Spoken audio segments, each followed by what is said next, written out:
All right. Kind of was saying already, like we have so much to discuss with Comic-Con. Hmm. Like they dropped a whole bunch. It wasn't a trailer just yet, and we were discussing this. Like we might end up switching our episodes and doing the Circe episode on Wednesday instead of Monday next week, just so we can cover when they probably will drop a trailer at Comic-Con. Hmm. Um, so that'll be fun.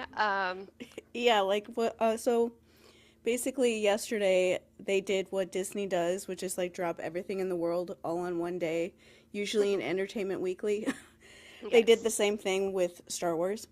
Hmm. And the Comic Con trailer is tomorrow at 11 a.m. Is the first or trailer, the their panel. It's the Hmm. first panel in Hall H for like all of like Comic Con basically tomorrow at 11 a.m. California time. And so like we haven't even gotten to the panel yet. Like and the panel is going to be a bunch of stuff like not only are they probably going to put out like the trailer, but they're probably going to put out other things like pictures, whatever. Yeah. They might like announce something to do with Titan's Curse because they did that last year where they announced that Daniel was playing Tyson while they were at Comic Con. And Yeah. so there could be something else like with the two seasons because there's two of them happening at the same Yeah. time beyond like all of this stuff that's been going on. And so there's so much to talk about that we're like, I don't think we want to wait like an entire week to talk about everything because there might be more by then, or like Yeah. you just need time to like think about this stuff, and it's fun to talk about it right when everybody's all excited. Exactly, yeah. Before we get into Percy Jackson stuff, like important milestone for the pod, kind of. I mean, is pod related. Our Friendaversary, our 4-year Friendaversary was yesterday. Yes. And it's funny because the way that both of us figured this out is like the TikToks on this day, and it's like I posted something responding to somebody who had problems with the fact that emotional incest is called emotional incest. And Hmm. then Shannon, she like green screened my video. It was like, what do you think that people do before they do actual incest? It was just like, and I remember I like there wasn't a great way to duet it at that point. Like I would have Hmm. just duetted it so that like we both could have been on screen. So I think I ended up just like re-uploading yours and Hmm. being like, right here, listen to this. Yeah. It's so And funny. yeah, then we It, just ended every up talking. Yeah, every July, it's funny because like the beginning ish part of the month, like I always end up seeing the video that like you made in the first place that went like mega viral. Because Hmm. there's some other video you made that I stitched or something. It was Yeah. around that time, and it was like the first or second week of July. But then it was that one where I think that it's really funny that the person who left that comment is like one of those Bitcoin influencers Oh my gosh. in like the UK. I'm like, of course, this is the person that Yeah. left this stupid comment. You're just like one of those annoying influencers that's like, upgrade your life by buying this Bitcoin from me kind of person. Yeah. But either way, that's one of those things that I always got mad at, especially back then, Hmm. because people were so weird about that, like the emotional incest thing. And that Yeah. was not the only time that happened. There's a couple times where I would say like, no, that's definitely counts, and people would get like so upset, and I was like, what do you think grooming is? Like Yeah. when they do incest, that's what grooming is the emotional stuff. So like, why are you like saying that your own abuse doesn't exist? This is weird. What if you Yeah. stop doing that? But I just think that that is so funny that I just did that. And I did that kind of thing. I do that kind of thing like all the time. But that one time I did it and you were like, can you talk to me some more? And I was like, sure. Yeah. And like I after that went on your content, I was just like, wow, I love the way that she explains things. Like I feel like these are things that I wouldn't have thought of myself, how you describe like some of the abuse you went through, how you Hmm. talk about abuse in general, which is kind of how we came to this podcast. Hmm. Um, I mean, I know as far as like both of us making content, we don't make as much content about our own trauma anymore. That was like a very specific era in 2021 for some Yeah. reason. But yeah, like I got tired eventually of the why is it called emotional incest comments so much that I started referring to it only as enmeshment.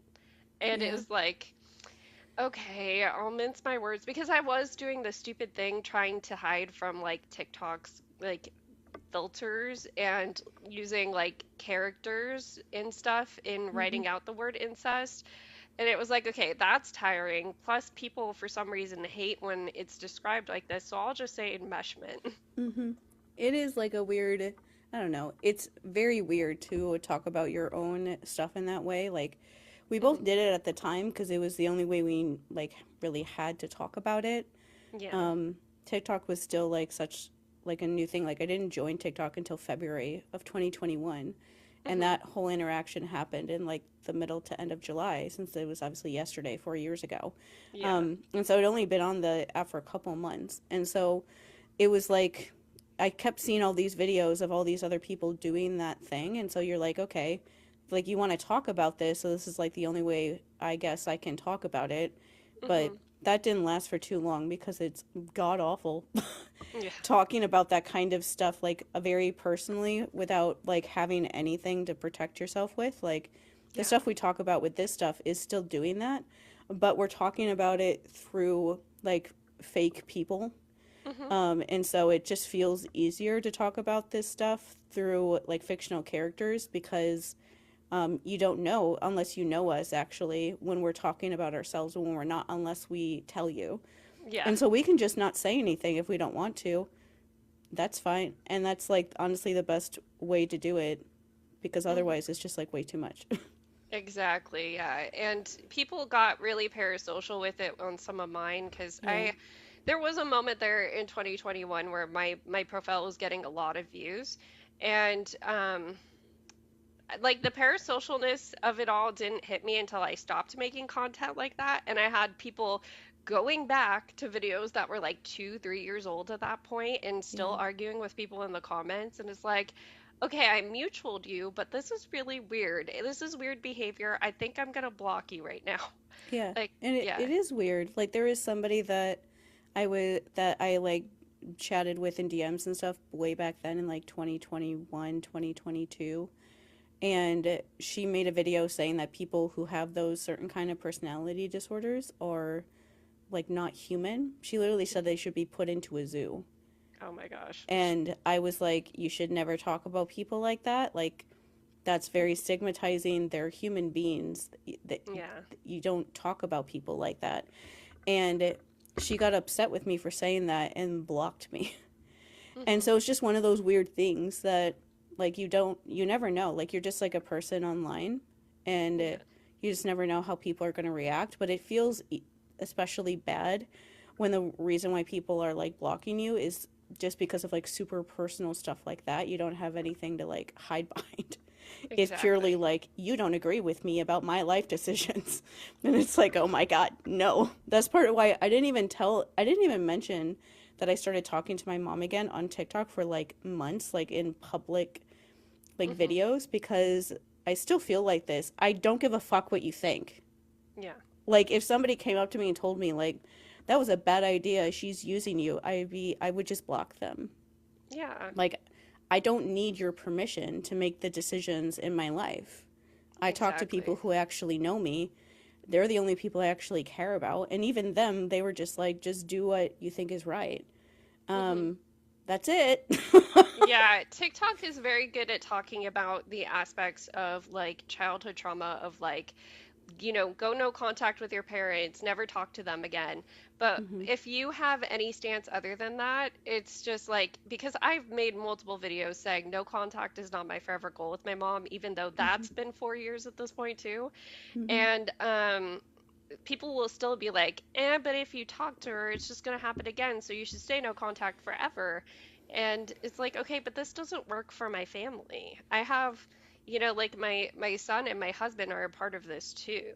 Hmm. And And yeah, also you don't know. Like yeah. before I talked to my mom again, I never thought that she would do that kind of stuff because I didn't talk to her for 5 years.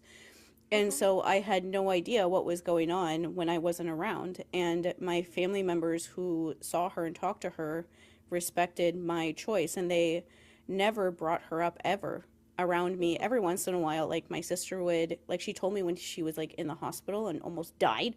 Um, Mhm. Although they downplayed how like severe that was at the time, I didn't realize that she almost died until we started talking again.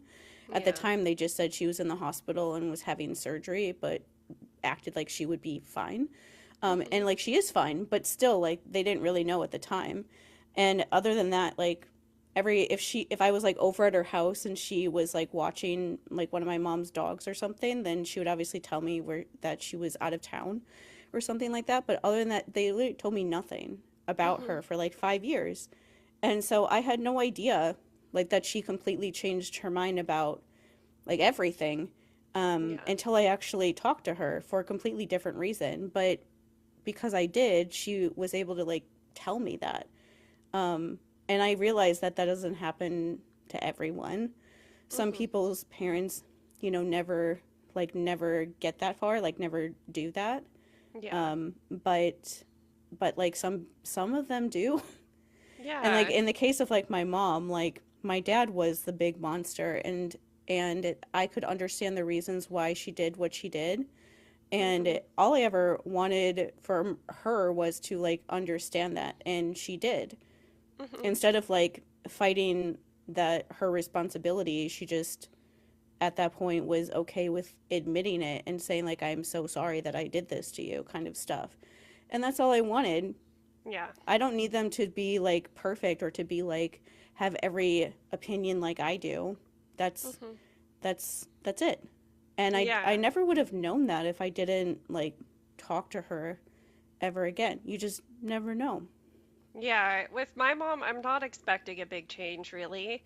But what my therapist always says is like the change is you. You know, the change is Hmm. how you operate in this relationship.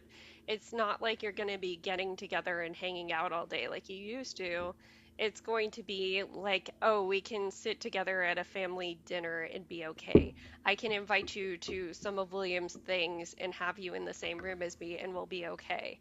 Yeah. Um, like it wouldn't be all at once right away, which my brain is still like trying to accept, like, okay, I don't have to open the floodgates necessarily to be back in this. No. Yeah, but like my brain can't conceptualize that quite yet, even though I can reason through it. So that's Hmm. why I feel like I'm not ready. But it is going to happen eventually. I am going to be back in contact with my mom eventually. Hmm. You'll Yeah. figure out a way. Yeah. It's mostly just my confidence in myself, I think, that we're working on here. Yeah. It is hard, but you figure it out as it goes along, and also depending on how they react. Like my mom just like wants to help me, and she doesn't like push anything at all. Hmm. Um, like she texts me like once a day. My mom's adorable. She'll text us every morning to say like good morning Oh. and say like I hope you have a good day and things like that. Hmm. And every morning to like the group chat thing that we have. But other than that, like she doesn't like text all the time like she used to before any of this stuff happened. Hmm. And when things are happening in my life, she just lets me decide. Like last year, I was unemployed for almost the entire year. I was unemployed for like 11 months. And I got a job in like the middle to October was basically when I started actually working. Hmm. And that whole time, she never gave me like advice or told me where I should be looking for a job or anything. She would ask me like how looking for a job was going, but she wouldn't tell me like what kind of job I should get or where I should look for. She would just tell me like if you need help like getting to an interview, like I can take you. But Hmm. like other family members of mine were trying to tell me like you should apply here or why haven't you applied there and things like that. And Yeah. she never said any of that. She just like left it up to me to decide what I want to do. And that's Hmm. the stuff that was like, yeah, this is fine. Like this is good. This is I wish that it could have been like this all the time, but I'm also really glad that it got there now. Hmm. Because I didn't think that it ever would. Yeah. Yeah. So, um, we do have a lot of Percy Jackson stuff to cover too. So we can, like, we like to keep the stuff about ourselves very contextual to Percy Jackson and all of the Hmm. texts we read. So, Um, we can talk more about that if you guys do want, about talking like a little bit more in depth, but we try to save it at this point just because of how weird it gets talking about yourself online. Yeah. I will say Yeah. for Comic-Con, the main like thing is they have what they're calling like an installation, I think is the word they used, or the Hmm. experience. They call it the Percy Jackson experience. Hmm. And it's this gigantic thing that I'm pretty sure is supposed to be like Monster Donut because Oh, it cute. looks like a restaurant and it's like light blue. It has like a giant trident on top of it. It opens up officially tomorrow, and so there's Hmm. going to be approximately 7 billion pictures of it throughout the rest of the weekend. But Hmm. there's like this big screen like thing that's playing these ads that are like extremely on brand for Yes. Percy Jackson. They're like ads, like if you would imagine Percy Jackson characters putting out an ad on a billboard. I'm finding like the pictures. A friend of ours is Yeah. at Comic-Con and she said she might like pop in while she's waiting in line to get a wristband for the panel tomorrow, which is just Hmm. hilarious. But she went over there and sent me a bunch of pictures. And yeah, there's one that is like, have you seen Pan? And they Yeah. have a phone number, and when you call, I called the phone number, of course, and it's Hmm. this British voice being like, thank you for calling the Percy Jackson Experience phone line. And Oh that's my all that gosh. played. And so I'm like curious. I'm going to call it again tomorrow when it's actually open to see if there's more to it once it's actually open. Hmm. There's one that says like, get ready to be claimed by the gods. Don't worry, I didn't. Don't say I didn't warn you, which is like in like it looks like actual writing from like a kid that's supposed to be Percy. There's Yeah. one like advertising like the Grey sisters. There's one advertising Luke's ship, Hmm. the Princess Andromeda. There's one about Circe and her spa. And it's just Yes. like really fun to see that kind of stuff. And so that's like one thing from Comic Con. And then tomorrow is the panel at 11. And then later on in the day, I don't even know when, because why would I know that? I'm not in Yeah. California. They have like a signing where you can go and get like their autograph and things like that. And so that's Hmm. basically the stuff for Comic Con. It's all of the six main cast members Yeah. and some of the executive, the two like big showrunners. I think actually all three of them. And Rick and Becky Riordan are not there. They're not at Comic Con. That would Hmm. be whoa. That would be like I want to go to Comic Con and other Yeah. conventions, but I'm not going to pretend like after I got home that I wouldn't like sit in the dark without moving for like at least 50 hours in a row Yeah. because like conventions are really fun. But they are like one of those things that I don't care that I'm overstimulated right now because I'm just having fun. But like Hmm. once you get home, you're like, what? Who am I?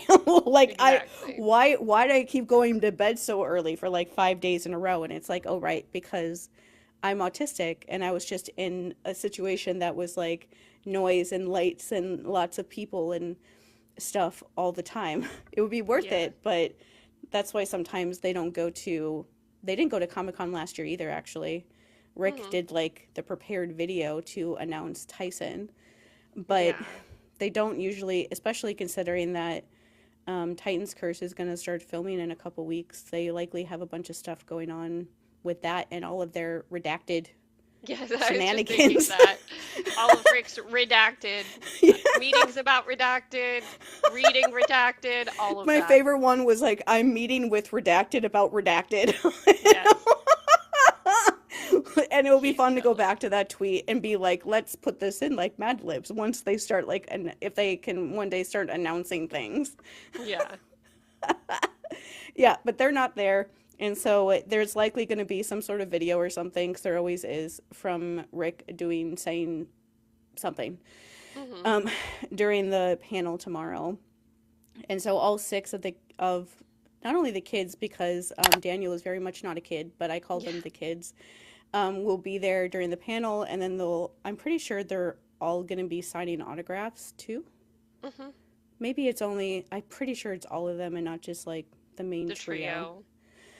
Yeah, but like the big thing that happened was this really long article in Entertainment Weekly came out. Actually, two of them did, because there was one Hmm. about them replacing Lance Reddick that came out this morning.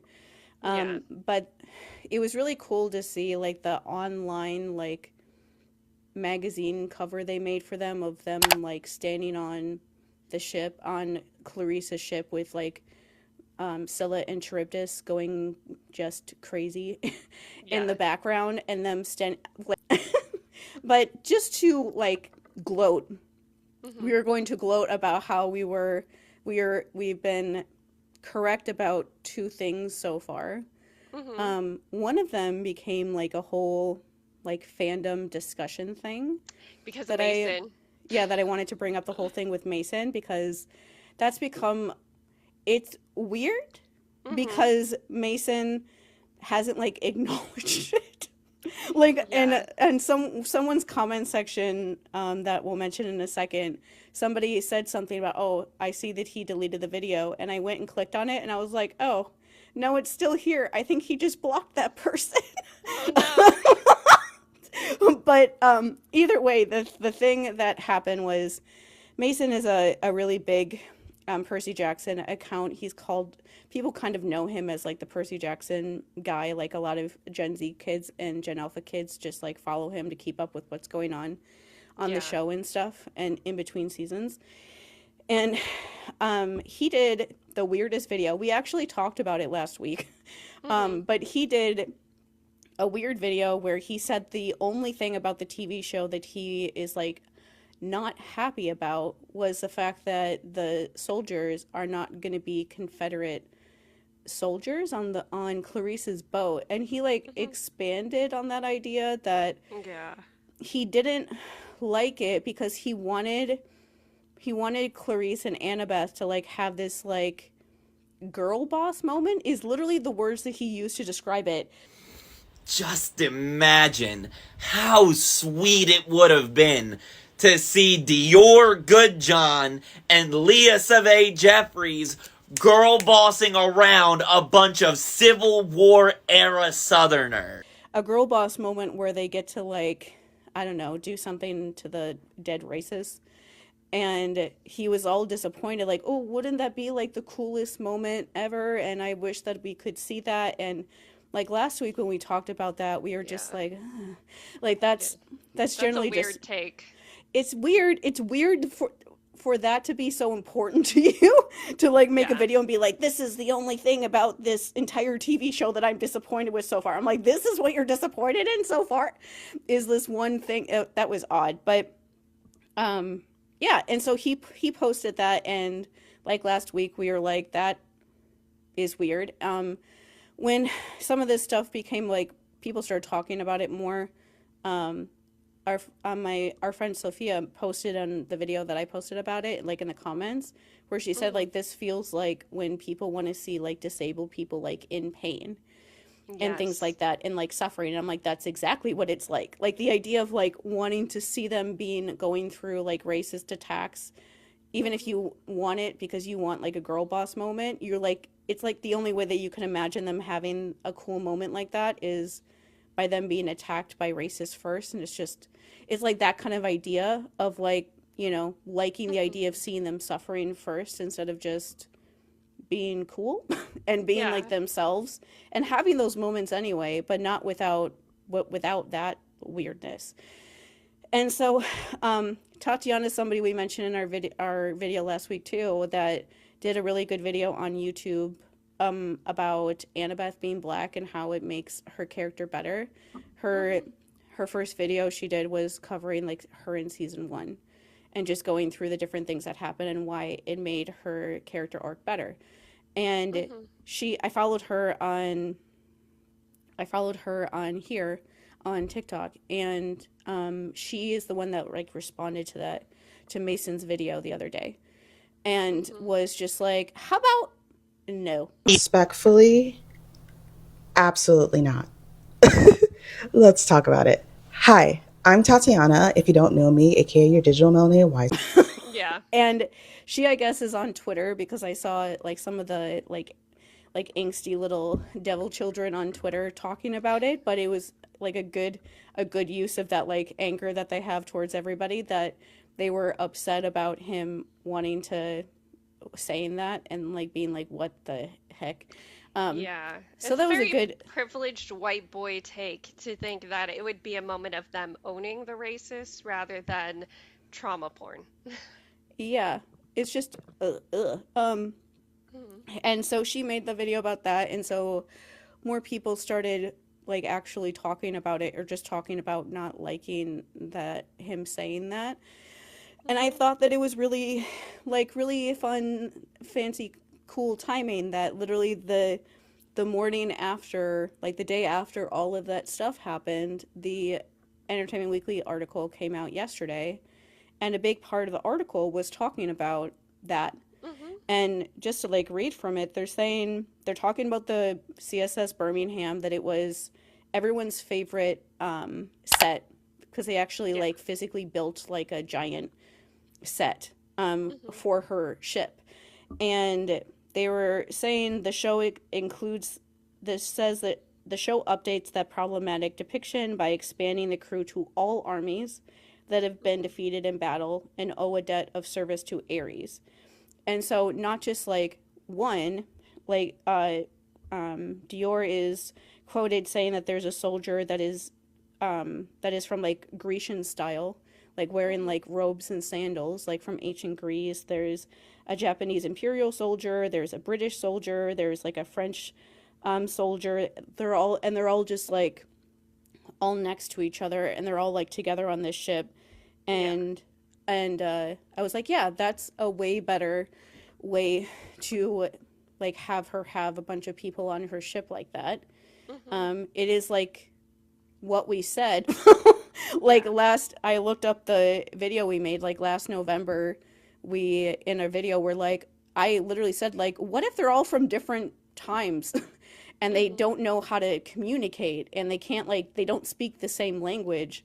Like how are they going to talk? And you're like they're probably going to argue about who's like first in command, Mhm. except beyond like Clarice or like how their different battle strategies and stuff. And I was like, oh, see, we are smart because Yes.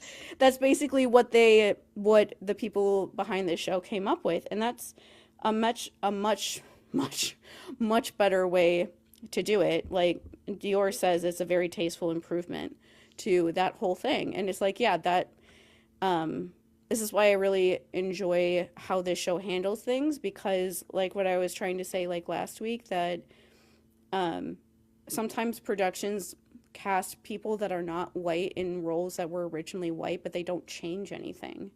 Mhm. And it's like this production actually understands, like, yeah, these are black actresses that are playing these roles that are originally played by white people.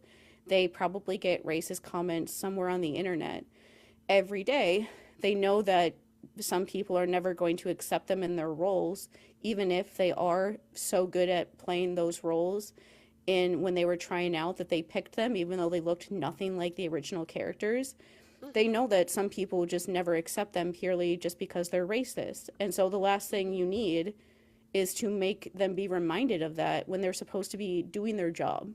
Like they're Exactly. supposed to be acting. And it's just like also like for people who might agree with Mason, like how do you imagine that scene going? Like is Yes. Percy just like watching that like happen? And I don't think it's That and it supposed to just like be. feels like Yeah. weird if like because Percy would be fucking pissed if he saw Yeah. that actually happen in real life. Percy as a character is a poor person who grew up in New York City. He was Mhm. probably always the only white person at his school before he Yeah. like went away to like fancier schools, but still like most of his friends growing up in New York City were probably not white because he grew up poor. And Yeah. that's just like how it is in like a big city like that. And so he would be really mad and he would want to say something, which then turns Percy into being like a little white savior. And Mhm. that's not necessary ever. That's just not Yeah. necessary. Well, And you the don't other need it. thing, like, canonically, if I'm remembering correctly, like, the vibe on the ship is that the soldiers weren't exactly happy about serving Clarice. They Hmm. weren't exactly fully respectful of her authority. And so, like, yeah, you'd still be changing things if you're gonna make her girl boss and, like, order around the racists, but, like, No, we don't need to do that at all. Let's Yeah. have her have a crew that can't get along, and that's where the comedy comes from. Hmm. And it will just be fun to see. Like, that will be one of those things that we could watch many times and just purely watch them in the background to try to Hmm. figure out, like, who all of them are supposed to be. Like, Yeah. that's one of those things that people who love to do that stuff will be like looking at them in the background and be like, where are they from? I think that this is this person, and all that kind of stuff. It's Hmm. just a fun idea. And not only that, but it also automatically makes the like extras and things like that they chose for those roles also very diverse Yes. because they're choosing people from like all around the world instead of just from one place. And so that's always a win when your everything in the show is diverse, not just like the actors that you cast. And so Yeah. that was a whole thing that was weird, like, because like I said, Mason hasn't acknowledged it Yeah. since then. Like, he started posting videos about the new stuff coming out, and I'm just like, hello, Yeah. Are sir? we are we gonna talk about Like, this?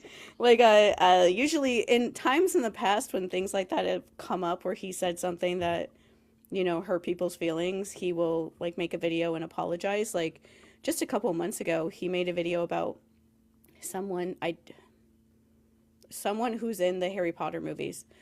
Hmm. I don't remember who it was anymore. Oh no, it was Ralph Fiennes, I think. He was saying that Ralph Fiennes should play somebody in Percy Jackson. I don't even remember who. And I remember seeing that video and just like thinking in my head, like, he's a transphobe because he's somebody that's like defended J.K. Rowling. And Oof. he didn't know that. And so a bunch of people left comments being like, hello. And he deleted the video and then came back and apologized and said, I had no idea that he said any of that stuff. I'm sorry. And so it is like a weird thing that he Hmm. hasn't like, said anything about it. So I guess we'll see how that how this Yeah. happens. But either way, I'm glad that people were like bringing it up, and that they let people like say why they don't agree, and Yes. haven't like dogpiled anybody, because he has a lot of followers. So I was a little bit worried about that, but they're fine. Nobody has done any of that kind of stuff, so that's thank God. Yes. Because that's not what we need in life right now, or ever. Yeah.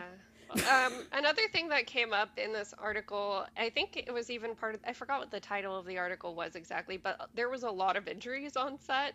Yeah. And it's partially because they were doing big built out sets and had a lot more action. Hmm. So, like, one of the first things mentioned in that article was Walker falling off of a bed and scraping his chin. Leah at one point got cut and she was a little disappointed her scar didn't stay too long. Yeah, Charlie it apparently was. injured himself with a jacket. Yeah, it was like Walker gets hurt on the very first day of filming in the very first scene where he's having a nightmare about um about Grover, and like somehow bruised his own chin with however he fell out of the bed. Who knows how he did that? But Yeah. he did that, and it was Leah cutting herself accidentally on her like prop dagger during some Hmm. of like the fight scenes.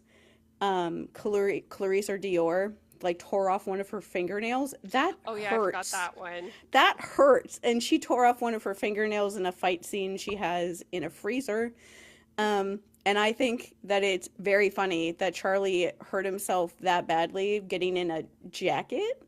Like, Yeah. we could like we'll probably speculate a little bit later about what those things could mean, like these Hmm. tiny little details they're giving us, but but either way, that was really funny.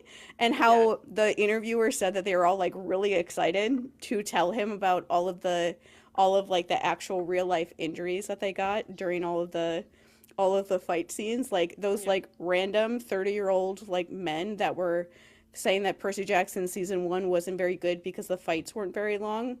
That's not going to be a problem Yeah, it doesn't in sound this like it. season. Not at all. Not at all. Um, Okay, I'm trying to figure out where to even start. There's so many different things from that article that they talk about that I don't even know like necessarily Yeah, where to start. I like wrote down notes from the screenshots that I had. Hmm. So, one thing that I noticed that seemed really low key, because I don't think they had announced this any other way, is they announced who's playing Kronos. So Oh it's yeah. Nick Borain. which I don't recognize this actor from anything, but as far as I could tell, he didn't play like the voice or anything in season one, so he Hmm. seems pretty brand new. I will say I looked at his IMDb and he is listed as like the voice Oh, of he is? Kronos, Okay. and he was on The Old Man, which is the other show that our showrunners have done. Okay. That's And probably how they so I found was him. like, okay. And but it was interesting to see they could like the article just could have been like crediting him for crediting sake, but it always makes me curious how they're going to handle um Kronos with anyone in like future seasons, like if they're going to like if they're going to have him be like more present, or Hmm. if they're going to keep him like in the dreams and stuff in the first book, or if they're going to have him be like an actual like physical being in some way. Like obviously Yeah. he's not actually physically there. That's the entire plot of the books is his body coming back somehow. But it is one of those things that it makes me curious if they're going to keep having different, because there were different actors that were playing Kronos, but it was always the same person's voice. You like couldn't see like their face in Hmm. season 1. And so it makes me curious if they're just going to have like him be like Kronos now that it's not like, because in season 1 they didn't show that much because they were like not showing us that it was Luke that he was talking to, and so everything Hmm. with all the scenes with them was like they were like dark, where you couldn't see him, and you couldn't see who that Luke was the one that he was speaking to either. Yeah. And so everything was a secret, but it's not a secret anymore. Hmm. And so it made me wonder if they're going to kind of do that kind of stuff, or if they're just going to keep him like a creepy ass, like horrible voice that just traumatizes you by just the words that he says. Yeah, it'll be interesting to see. I mean, so this is jumping around the article a bit, but the reason it's we can speculate whether or not Kronos is actually in this is because Charlie like said the quote he goes full Kronos this season, that his character Luke goes full Kronos this season. Um and we know that we're gonna see a little bit potentially of Kronos's manipulation. Actually, I wrote down the quote that Charlie gave. It's Mm-hmm. he's starting with the best of intentions and wanting to tear down the system, and he has reasons that a lot of us can understand. But you'll see how it gets away from him so quickly, and how even with the best of intentions, that can be turned to really, really bad ends, and how even somebody as strong as Luke can be manipulated by people that are stronger than he is. It's really one of the most powerful things about season two. Yeah. So, yeah. And the quote that Charlie said too in the article was like he talked about how he feels like he's played like three different versions of Luke. Hmm. Like Luke in season 1 when he was pretending like what Yeah. was actually going on. Luke in season 2 when now everything is out and he's just being horrible.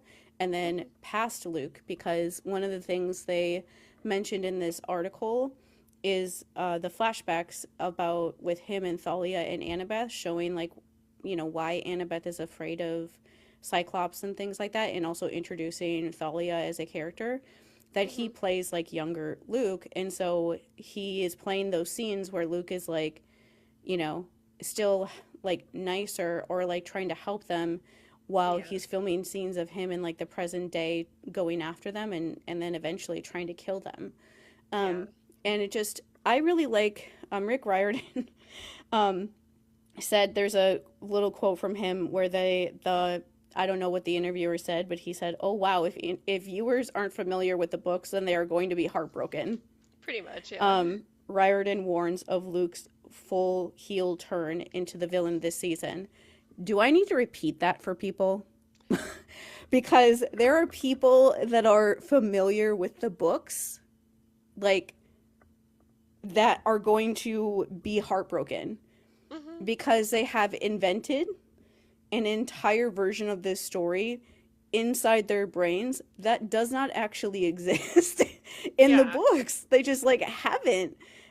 Because these quotes about Luke was great for me, because I've always kind of said about Luke that he is like MAGA, like in now, or like I said, I compared him to like people who do like school shootings in the past, but he's like that person. Like he reminds me a lot of Kylo from Star Wars in that way, that he's kind of that archetype person. Yeah. And the thing about Luke that is so interesting to me, even if it also kind of drives me nuts sometimes, is that like there's this term that people in the fandom use called Luke understander. I genuinely have no idea what that means. People say it sometimes. They even say it in like videos that I make sometimes, and I'm just so I don't even like respond because I honestly don't know what they're trying to say. Because the thing I get confused by is that saying that you're a Luke understander implies that people who are just like he's just a villain, like don't understand why he was upset, or the original point maybe that he was originally upset about when he was younger. And it's like, yeah, everyone knows that, but that doesn't change all of the other decisions that he made past that point, where he went past like the point where most people would ever be willing to go. And that's why I think he's a good like a good parallel to him is like MAGA people, especially people right now who feel like they've like lost family members because into like QAnon and all that kind of stuff. Because it's like he is that kind of person. Because yeah, you can look at people who like got into that stuff. They got into that stuff because they felt like they were being like left behind, that all these people were like moving on without them, that they're not getting like their needs met, and they feel like nobody is paying attention to them, and they're just suffering, and they don't have anybody helping them. And that is like a valid reason to be upset at people. But everything else that's happened past that, like believing in these conspiracy theories, showing up at innocent kids' schools to shoot and kill them, or showing up at like random places and businesses and things like that to kill people because you think that that's the way to like solve everything, that is a completely different thing. Like I don't care, and most people feel like that. Like I don't care if you had like a bad childhood. I don't care if you had a reason to be upset at first, where you originally were indoctrinated into this way of thinking.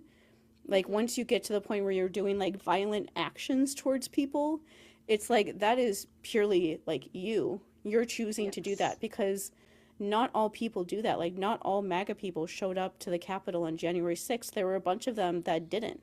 And there was a bunch of them that made them not want to do it anymore, because it like scared them that people were going and doing things that far. And so in the same way with like Luke, where all of these other kids and Percy Jackson are also have abusive, neglectful, all of the above parents, and they're not getting their needs met either, and the system that they live under doesn't work at all, and it's not right how these things work. All of them feel like that, but none of them are going to go out there and actually do this stuff. Like the rest of them wouldn't want to hurt anybody, like their own people. They wouldn't be willing to hurt their own people and like wipe out their entire like family. Like one thing I really liked, there was another interview that came out from Entertainment Weekly, but it was a separate thing. It was a video one, and it was the three of them summing up on what happened in season 1. And one of the things I really liked in that interview was that Leah, they all did, but Leah particularly was talking about camp, like everybody at camp as a family. They're talking about like this is a book series about the Greek gods being alive and the kids of the Greek gods going on these adventures and quests. But they all kept mentioning it, but especially her, that this is a family. Like this is a family that you're in. And so when she talked about Luke betraying them, she said like he betrayed his family, and he means the kids at camp. And that is like the exact way to like put that. Like he betrayed his entire family. Yes. Like they're each other's family. They're all they have. And so like when people say like I understand Luke, and it's like, what do you understand? Like, because do you understand maybe why the gods are like abusive? That's fine. Why don't you understand literally any other character in the series the same way? Yes. Like everyone feels like that. And so I get so confused. And so seeing people from the show talk about it like this is really great. Because yeah, I generally think that people are going to be like shocked by some of the scenes that are in this season of the show, and they shouldn't be. If they've read the books recently and look at it without like kind of putting their own opinions, I guess, on like Luke, or trying to find ways to make what he's done in the books okay. It's like it's not okay. It's not okay at all. And the TV show is not going to like, you know, make like hold your hand while they tell you that the guy in season 1 who tried to fling a 12-year-old child into hell by himself, and also sent Hades' like worst scary people to his school when he was 12 years old and defenseless and had no idea what was going on. Yep. Like that was him. He knew what would happen to Percy then, even if he didn't know his name and never met him before. He knew what would happen to him. Like that person who then also holds his scary knife up that can kill both humans and magical things. In the last episode, he holds it up over his head when he's laying on the ground because he hurt him when he didn't have to hurt him. Yeah. Like one of the things about that fight scene I love is that Luke is not even trying, because he's 19 and Percy is 12. Yeah. Like Percy is giving him everything he's got because he's 12. Luke is just kind of like playing with him to see what happens. And he is so enraged by the fact that Percy accidentally hits him once that he just like has to knock him down that way. And without Annabeth stopping him, who knows what he would have done with him holding his knife up, like his sword like that over him. Yeah. And it's like, I don't know why people would be surprised that somebody who did those things would do worse now that he's been like exposed. But one thing from this article somewhere, one of these screenshots that are somewhere on my iPad, is that they mentioned that the whole thing of him poisoning Thalia's tree is much worse. Yes. In the TV show version. They don't necessarily say what that is, but they just say that it is worse.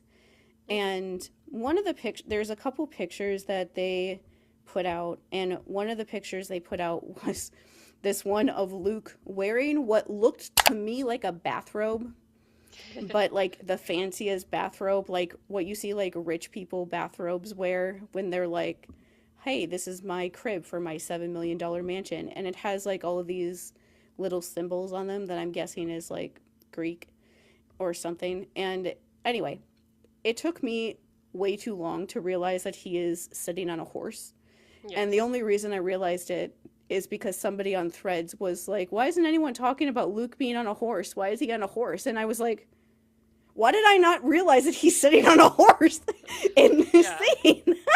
I didn't realize at all that he's sitting on a goddamn horse. And so when I saw that, though, a lot of the pictures that TV shows like this tend to put out when they're like, you know, teasing stuff, they usually are like in the earlier on episodes.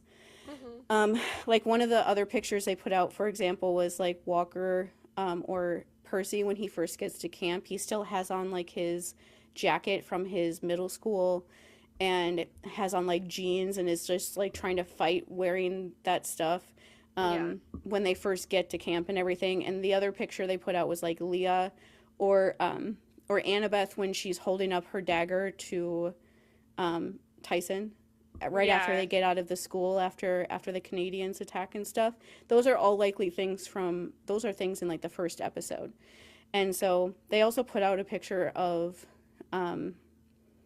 Grover, and that could also be like showing us Grover in the first couple episodes at least. And so the picture of Luke riding in his really fancy rich bathrobe on a horse, when I looked at it, he's like looking, it looks like he's like looking at somebody. And I was like, maybe that's him like poisoning the tree and like trying to leave or something like that. Because them saying that it's like worse, they specify that it's worse for Annabeth when with how he poisons Thalia's tree. And so it makes me think that maybe they literally show him like showing up to camp and like maybe making her think that, you know, he's changed his mind. And then he shows up and is like, actually, I'm here to kill one of your closest friends. Like all over again that I said that I would protect for the rest of my life one day. It's interesting.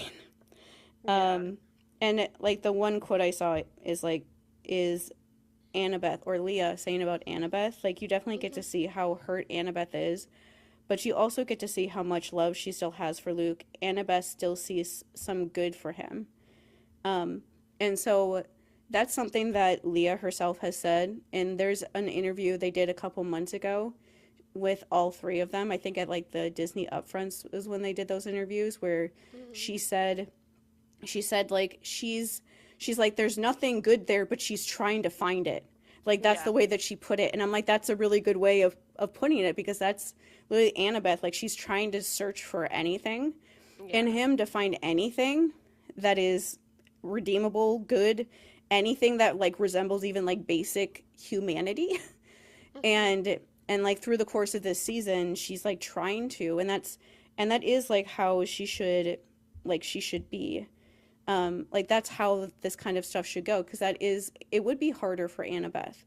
Like even if it's frustrating when you're reading the books, it is like that is how this should go. Like it's really hard to let go of people like that who mean a lot to you. You don't want them to not be who you think they are. It feels like this weird, at least from my own experience, it feels like this thing of like, if they are actually bad this whole time, not only is that devastating for me because I've lost a person that I trust, but it feels like this weird like reflection on you, that there's like something wrong with you, that you didn't realize that there was something wrong with them. And also like that somebody like who's capable of that could be somebody that you really love and care about.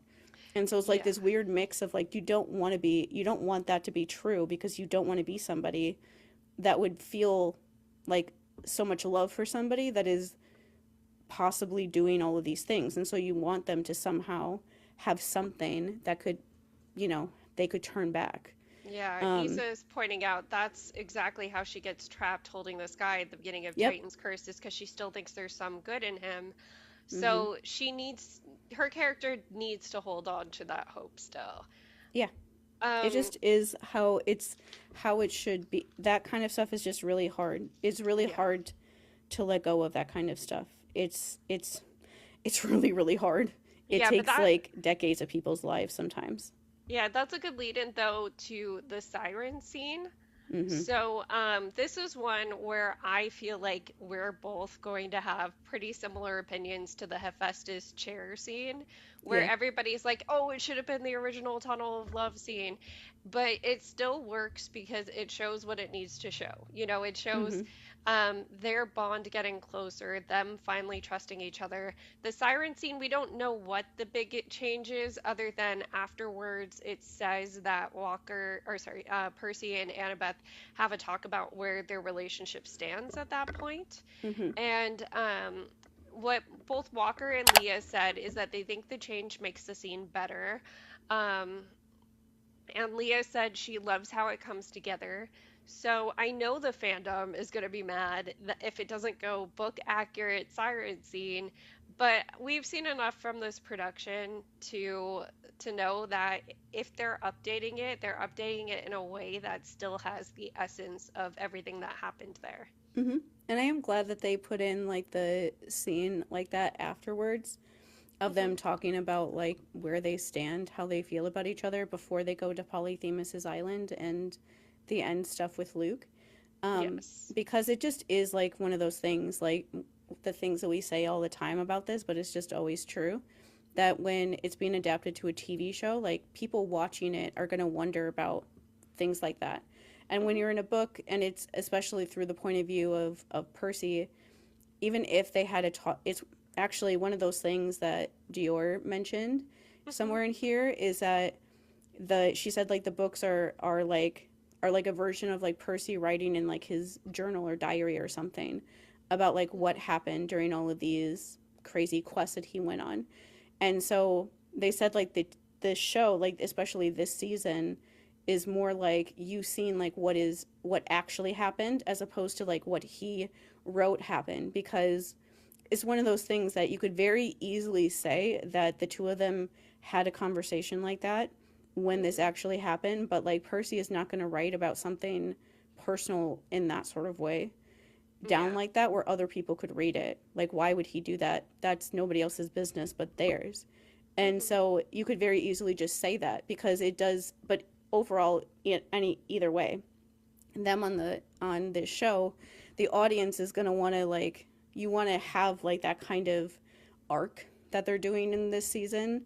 You need it kind of to have like a moment like that so you can like see the progress that they're making in the same way like you just mentioned with like the chair scene in season 1, that you have that chair scene is so good because that's like the culmination of Annabeth realizing like, oh, this is a really good person, Hmm. and he's making me realize that I don't need to like kiss up to my mom to get attention.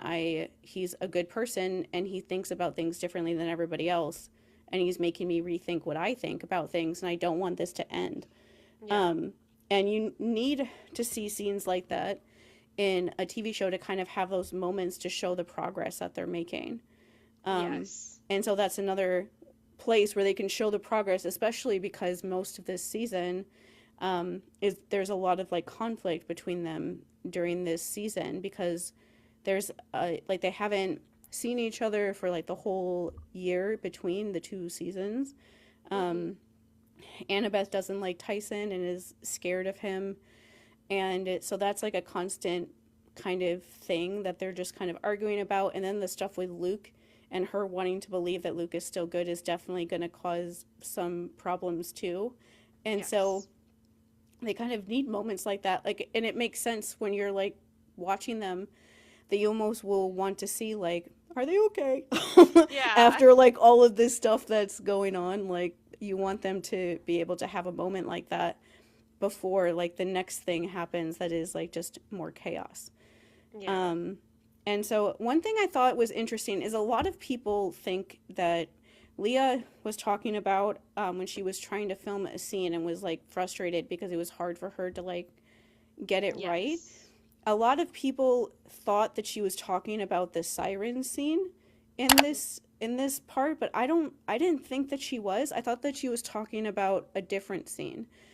But either way, Yeah. let me read what she said. She just said, she's like, it was during the part where they were talking about one of the things they talked about was that when they were filming the Scylla and Charybdis like mega scene, Hmm. that Leah and Walker were like soaking wet for like 2 weeks straight because of Hmm. they were just soaking wet, and that like Walker even said that they would be like soaking wet still when they would be like on breaks when they would be doing homework, and that he would Yep. get like so mad when he would mess up something because he's like soaking wet and he's like, really, I'm like doing math homework when I'm soaking wet and I got this stupid problem wrong, are you kidding me? And he just said like it was really hard like working like that for 2 weeks, and I'm like, yeah, that would be that would be really hard to be like soaking wet like that constantly for Hmm. every day for 2 weeks for like at least 10 hours on set every day. That would be a lot. And so around that part of the article, Leah talks about how one day, she says, I literally cried one day. It was a scene where I've given up and I'm disappointed in myself because I feel like I'm losing everyone and I start to doubt everything. I was focusing so hard on trying to give them those emotions that I kept forgetting my lines. And then every time when I remembered my lines, I was forgetting to do the emotions. And not Yes. only did I think that's always interesting to hear, like from a child acting place, that like she said that she talked to that Walker talked to her and Hmm. helped her figure out how to like balance those two things in a scene together. And that is one of those weird things that Leah has been, she did a video an interview recently with a like a child actor friend of hers, and she said in that interview that she's been doing like acting roles since she was like 4 years old. And so Jeez. she's Yeah. been doing this way longer, especially than Walker. But also, the weird thing about his career is that he's only had starring roles, and that's it. And so he would probably have more experience from her just based on the fact that he's only been like a star of everything he's been in. about how to balance that stuff. But either way, he talked to her and helped her get the scene right and everything. But a lot of people thought that she meant the Siren scene when she was talking about that, but I didn't think so. The scene I thought of was the little bit they showed in one of like the clips from all the little clips that they showed, was the one where he's like offering his hand to her and saying like, let's go do the impossible, and she's like on the ground. I thought that it was like a scene like that, because her saying that, you know, she feels disappointed in herself and she feels like she's losing everybody. Like, one of the things that I know that the people doing this show is very aware is that Annabeth is like mad at Tyson and doesn't trust Tyson, and it would be very easy if in a show that is like pretending like none of these things exist, for like the audience to get mad at Annabeth because she's the like kind of like the source of issues that are going on, because you don't, before they show you the flashbacks, you don't know like what's happened. And so it's easy to be like frustrated with like, why is she being so mean to Tyson? Why is she arguing with Percy? Why is she like doing all of this stuff? Why is she defending Luke and stuff like that when you can't see? And so I know that this show knows these things, and how like within no time at all that becomes just like overly disgusting racism, when you have a black girl playing that part. And so I think that they're going to have scenes like that throughout the entire season, because it would make sense to me anyway, in the episode when they are on Clarissa's ship, which is the huge Siren Charybdis at the end of it, that earlier on though, that she would be on the ship and she would be like upset like that, because at that point in the story, she's around Tyson still. And so even if she knows that like Percy is upset at her for not trusting Tyson and stuff, but she still like can't get over that fear quite yet. And then they're on the ship with Clarisse and all of these other soldier people that don't even speak their language probably most of the time, and probably are just kind of scary looking. But also that is like right after they have the huge like first confrontation with Luke on his ship. Yeah. And so like she feels like Luke is forever changing, because during that confrontation in the books anyway is when Luke is like, you've been betraying Thalia worse than I have, and she's like, she literally says, are you stupid? Like to him during that part. But it's definitely her seeing that like he like her just really upset at him for saying that kind of stuff about Thalia and acting like Thalia. That's when he says that Thalia would be on my side if she was still around, and she's like, you have no idea what you are talking about, sir. And so leaving that like situation to being attacked by like the Hydra and then ending up on Clarissa's ship, that would be a really overwhelming like time for her to feel like Luke is leaving her, Thalia's tree is poison and she might die if they don't get back on time. And things with her and Percy are in this like really weird place because she's scared of his brother. Yeah, and he's just saying the guilt of how she treated Tyson, and then he like seemingly dies.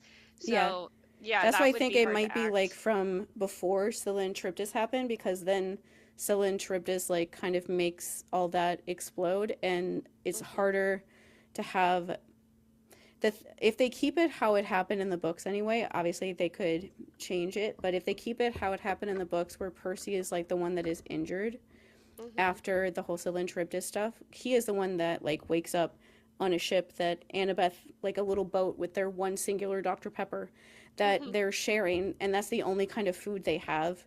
And they think everyone else is dead, and that's when he asks her like, why do the gods want to kill me? And they have that whole discussion. Like, he's the one that's injured, and she's the one like talking to him about stuff. And she says during that part, like, I'm really sorry about how I talked about Tyson, and apologizes to him now that they think that Tyson is dead. But that's why I feel like it might be one of those like emotional sort of scenes that happen before like the big stuff happens again. But either way, it's like they're gonna have scenes like that during the season of Annabeth having moments like that, because she's Yeah. feeling moments like that. And there's no reason for her to only have it during like the one scene that we know happens that way. Yeah, Annabeth goes on quite the emotional journey because, like, Charlie talked about how Luke starts out thinking he can possibly still get Annabeth and Percy on his side, Hmm. and then it switches to, as he put it, if you're not going to join me, then you're in my way. So, like, she has that. She has the siren scene. There's all this stuff with Tyson. She's just gonna be emotional this whole time. And poor Leah, this is like just warm up for Titan's Curse. Yeah. And Leah said in that one interview with her actor friend, like, this is the Hmm. hardest thing I've ever filmed in the history of my life. And Yeah. yeah, that this kind of show is a very like challenging show for everybody, for all of these actors. Every season is Hmm. going to challenge them to a new and different place. One thing from this article that we have to mention because I'm really excited about it. Because we're us. Yeah. Yeah, well, not even that. It's like, okay, so the general like idea of this season, Hmm. the general like I guess just framework of it when once they get on the quest, is that they said in this article that it instead of it just being like Percy's perspective, that there's going to Hmm. be like basically four different people's like quest happening at like the same time. That you're going Hmm. to see Percy and Annabeth and Tyson, and then you're also going to see Luke with like Allison and Chris Rodriguez, and Yes. you're also going to see Grover on his quest, and he has like his own storyline. Like they said there, he's having like multiple scenes beyond like the dreams that he has with Percy to have like Hmm. his own storyline. Um, I think that's every. There's one person I'm forgetting. Grover, Luke, and yeah, that's it. I think. Clarice Oh yeah, Clarice. Duh. on And the yeah on the and actual Clarice quest. on her ship. And so instead of it just being like they said in this article, like there's a lot of scenes that are not in the books, and Hmm. because they're having them all have their own time. Like Hmm. there are scenes without Percy in them, which didn't happen in the first season, and Yes. that's really exciting to be able to have like Ariane get a chance to do scenes just about Grover, and for Dior to do scenes just about Clarice when they didn't get like as much of a chance like that in season one, especially Dior. And Yes. they're gonna have like their own storylines and own things, and it's just they said from the while they were talking about when they were filming that the show is basically like a race to the end, that the entire thing is about who can get the golden fleece back in Hmm. time and like who ends up with it and everything. But that is like makes it a much more like exciting idea of watching this, that there's you're seeing like all these different sides of everything Hmm. that's going on, and Yes. we'll just be trying to keep up with it all. And it just is fun to think of how those things could overlap. We get Grover Like, Underwood as Indiana Jones. His costume does look very Indiana Jones. He's mm-hmm, well, the other thing, so that can lead into in the article they also mentioned Grover's journey is expanded in this one.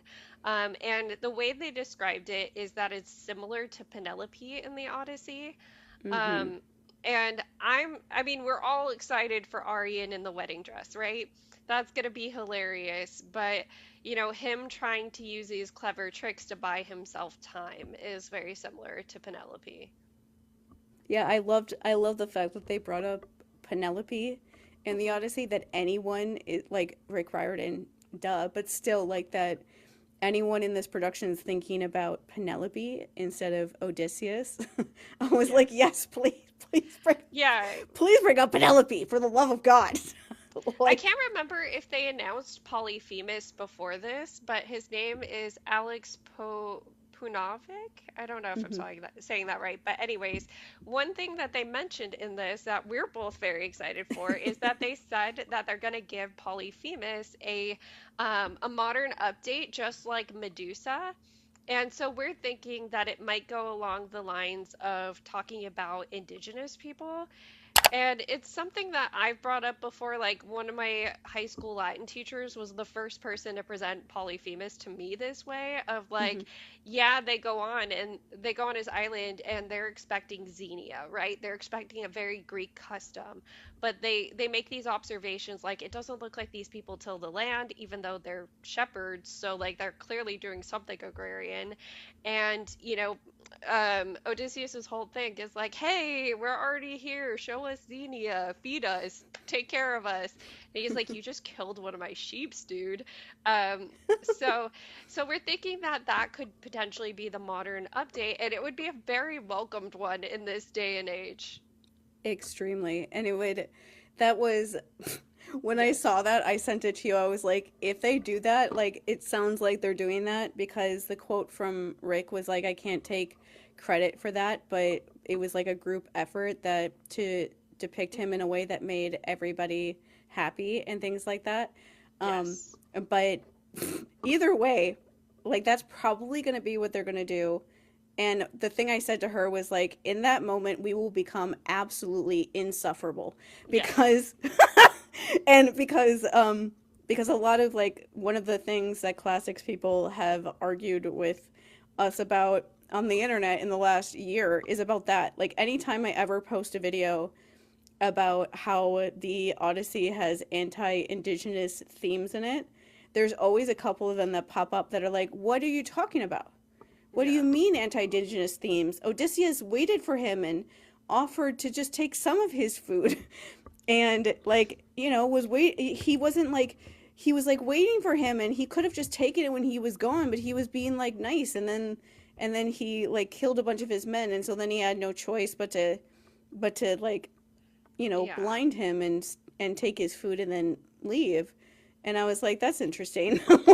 That like so Yeah. many like classics people are just like, no, there isn't any anti-indigenous themes about a man from Greece that in our day and age now would be seen as like a white person, even if in the past they weren't, Mhm. colonizing other like small like we didn't talk about this, but we're reading Circe. There was one chapter of Circe when Odysseus first gets there, and Mhm. Circe is talking about like, oh, how sad of Odysseus that he had to stop at all these islands and be attacked by savages.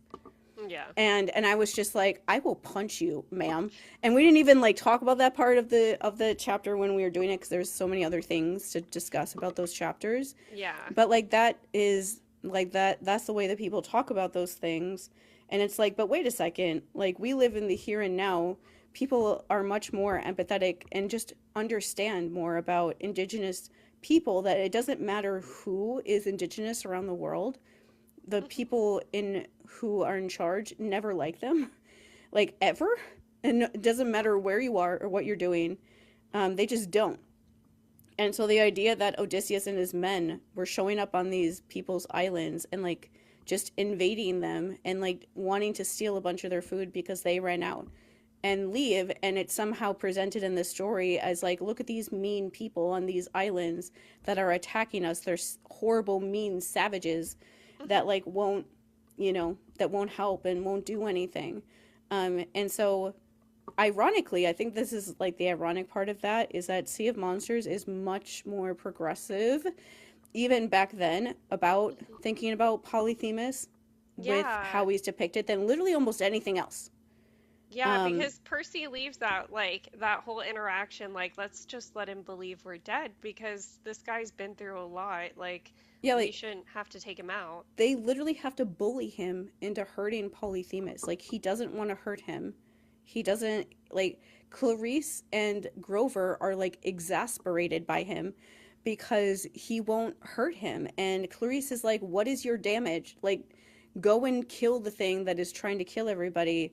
Like just go and do it." And he's like, "I can't. He literally he just like can't do it." Mhm. Because he just sees him as a cyclops, which is his brother. Tyson literally has to tell him, "I give you permission Mhm. to hurt him." Because not all cyclops are nice. Some cyclops are mean, not because cyclops are mean, but just because they decided to be mean, the same way that any Mhm. people out there can decide to be mean. And he's like, some of us are bad, but he literally has to tell Percy like, you're allowed to hurt him, and he still doesn't want to. Yeah. And even throughout before they even get to his island, Percy is thinking about, like, I can understand why Polythemus is upset. I can understand why he doesn't like people showing up on his island. I would hate humans too if the only time I ever met them was when they showed up on my island and blinded me and then left me like that. Yep. Like that's a couple, like, that happens in one of the chapters in Sea of Monsters where he's thinking about it before he even gets there, that he's like, how am I going to do this, because I feel bad taking this. I have to take the golden fleece to save everybody, but I feel bad about having to steal it from this person because he doesn't deserve, like, us showing up and just disrupting everything just because we need it. That's such a nice, like, refreshing way to look at him. And so I'm sure that this show is going to do that, because that is, like, the way that you would show him in a more humanizing sort of way, of, like, showing how I'm just trying to live on this island by myself and you guys are showing up trying to take things from me and you don't even care about me. You just, like, need it for your own reasons. And especially in this season where they're all, like, fighting and, like, all like racing each other, like, other people could be, like, on the island already somewhere else or be hiding out or whatever. Like, one thing that literally just someone just posted, like, right before we started recording was on the big screens that they have at the Percy Jackson experience thing that we said we're pretty sure is supposed to be like Monster Donut. They showed, like, a couple clips, and there was a clip that was a clip that we hadn't seen before, of the clip of Grover from the clips they already showed of, like, the big sea monster thing, but this clip, there was Grover, and then there were, like, two people behind him. Yes. And it happened way too fast, where you couldn't see who the two people were. My educated guess, though, is that it was Allison and Chris. Because people said, like, maybe it's Allison, or, like, the new character kind of looks it. I don't think it's Tyson, because too short for Daniel, and also, like, he had two eyes. And so it's likely not Tyson. But just to talk about that little clip for a second, one thing I thought of seeing it in this way was Grover had, like, something in his hands.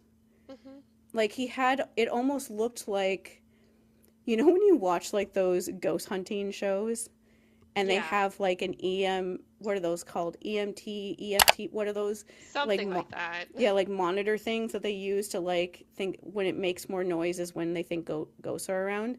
It almost looked like something like that he was, like, looking at. And, like, the picture of him that they put out in Entertainment Weekly, he's holding that as he's, like, on the island. Because you can see, like, all of the, like, the tropical trees and stuff like that in the background. But either way, they, like, walk out. Whoever those two people are behind him, and they, like, look up and they see, like, the giant sea monster thing, and Percy is standing there, like, looking up at it. And, like, me watching that clip, like, in that order, I was like, is Percy gonna do, like, a water power thing? And, like, when I was watching that, I was like, can Percy ask the sea monster to leave them alone? Because he's like an ocean creature. And he can't exactly talk to, like, Charybdis and Scylla. Scylla isn't, like, a ocean creature in the same way anyway. She's just more like a straight up monster that's just next to the ocean. But she's not even in the ocean. Charybdis is a whole other thing. Like, it's a giant, like, whirlpool mole head, like, mouth thing. You can't really, like, talk to something like that. But it did make me wonder if that little part was him, like, talking to getting the sea monster to, like, calm down, just because of the way he was staring at it. Like, everyone else was afraid of it, but he was standing, like, right next to it. And they're, like, bringing in little bits more with, like, his water powers. Like, this season he can, like, dry himself off in like, scenes Leah couldn't. And so she was the one that was, like, wet all the time during this season. And, like, the other scenes that they have, he, like, Percy dries himself off, so he got to, like, just be dry afterwards. But she had to walk around like that because her character can't do that. But that little scene did remind me of that anyway. But either way, like, there could be people like them on Polythemus's island, like bothering him, or like Luke's people could have been out there trying to bother him, trying to take the golden fleece before the rest of the kids show up, or like before Grover's there. They could have been trying to get the golden fleece for a while, because that's obviously the plan of the season, is Luke trying to steal it to bring back Kronos, and them trying to steal it to save Thalia before them and the rest of camp all die. And so it would make sense that Luke would have people out there like bothering him before they even get there. And so the other with going with that idea, the other thing like that from that they mentioned in this article was Circe, and that Circe is another thing like that, where they mentioned that they're giving her a much more like, you know, understanding, empathetic thing. My favorite thing of all time is that every time they talk about how they're looking at these mythological characters that were in the original books, but like having them be like more like an actual person, is that they compare all of them to Medusa. Yes. And I was like, oh, because she's the best, and because the way that you did Medusa made people so happy that you just keep comparing every other time you do that to Medusa. Yes. Is that what it is? Because everyone was so glad that you showed her that way, that now it basically gave you like permission to do that with every other character that ever comes up in any of these books. Because people liked that so much, like, why don't we just do that again? And so I'm like fascinated to see like how they do that with Circe. After reading like the Circe book and stuff, I'm like, oh my god, what is this going to be like?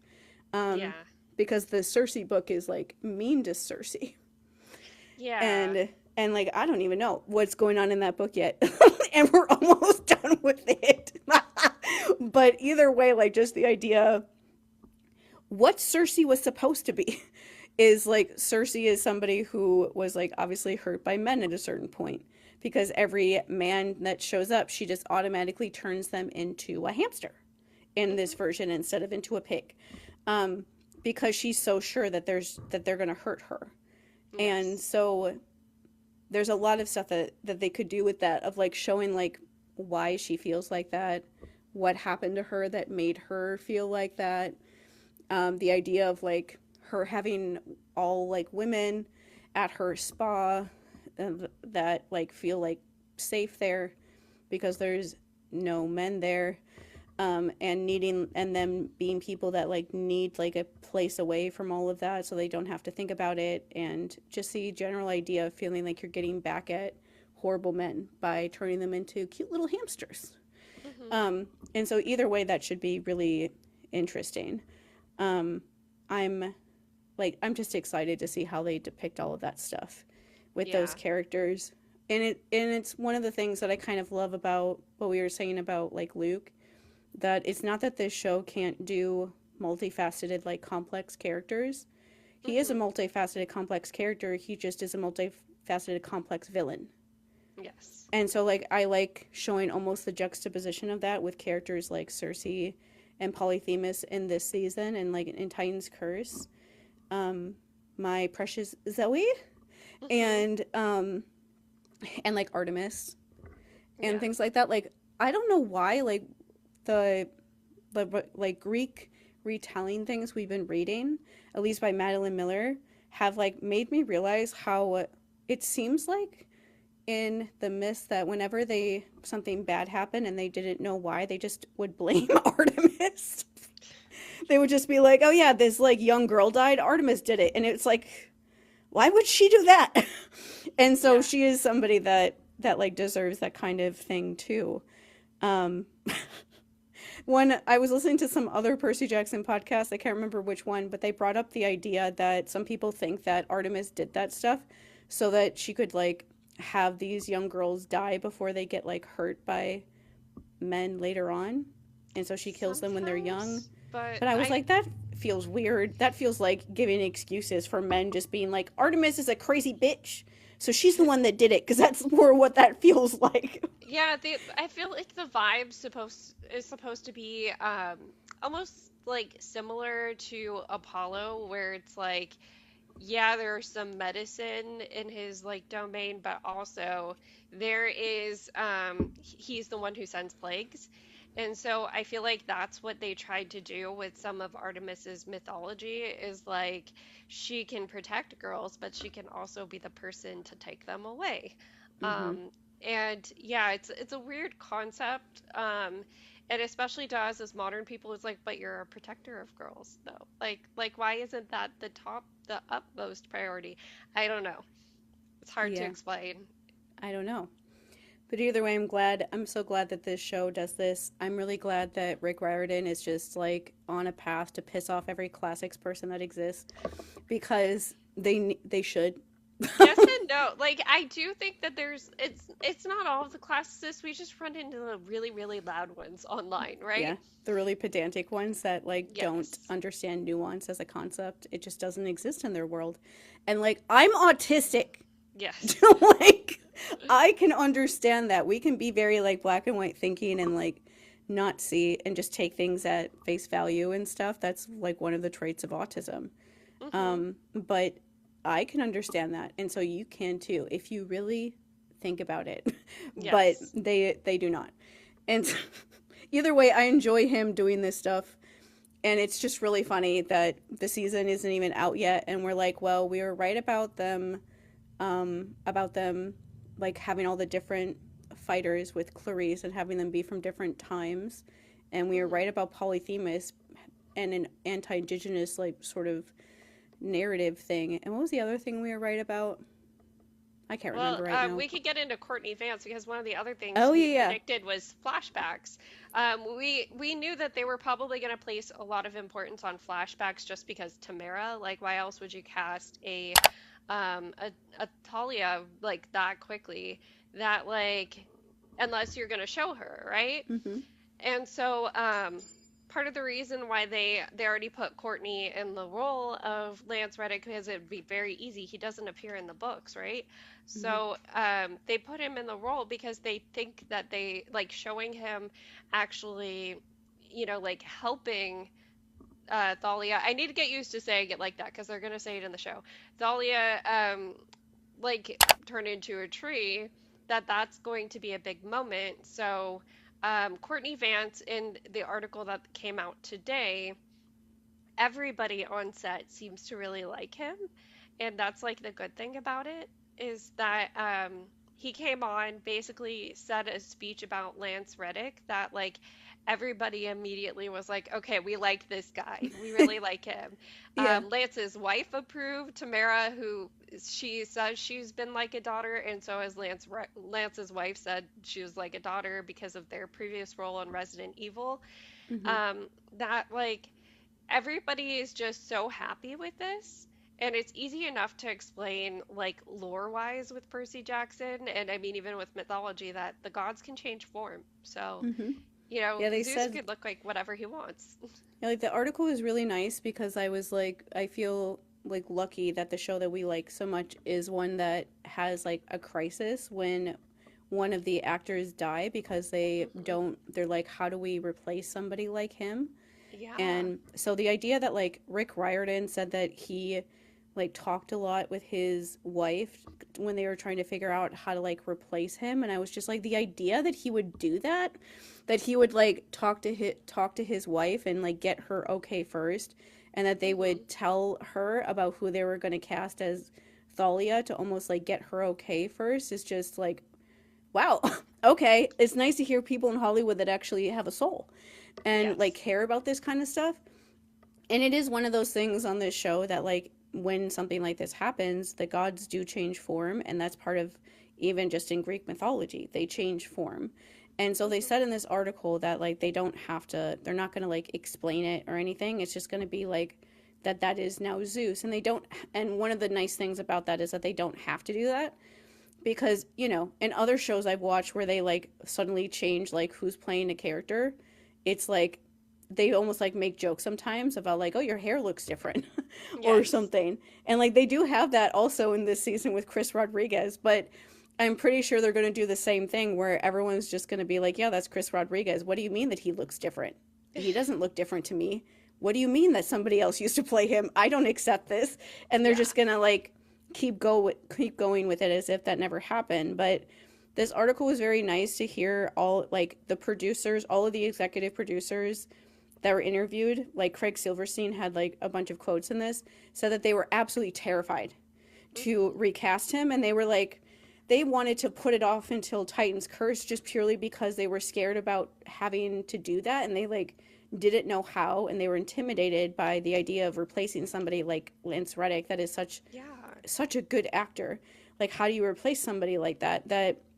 But then they said, like, the quote from this is that, like, he has to be there as part of Thalia's flashbacks, that he makes her debut in flashbacks, and that her life and legacy, including her relationship with her father, is crucial to her season 2 story. And it is. Like, you need to know about all of those, how things were with Luke and Zeus at the same time, because the people that had scenes with Courtney Vance are likely Charlie and her, because that's and they also said in this article that they cast Leah's cousin to play little Annabeth in the flashback scenes, and so maybe little Annabeth was also in those scenes too with Courtney Vance. But either way, you have to have him somehow there. You have to, especially with this show, like doing the overall storyline about the gods and how they all suck as parents, but especially if you're going to set up like Titan's Curse, which the end of this season is going into setting all of that up, you have to show like Thalia being like the daughter of Zeus.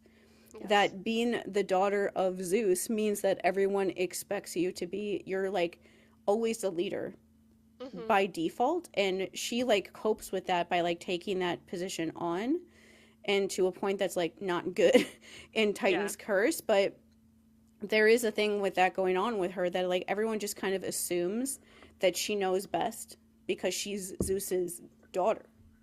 That's the only reason why people think that of her, is just because she is Zeus's daughter.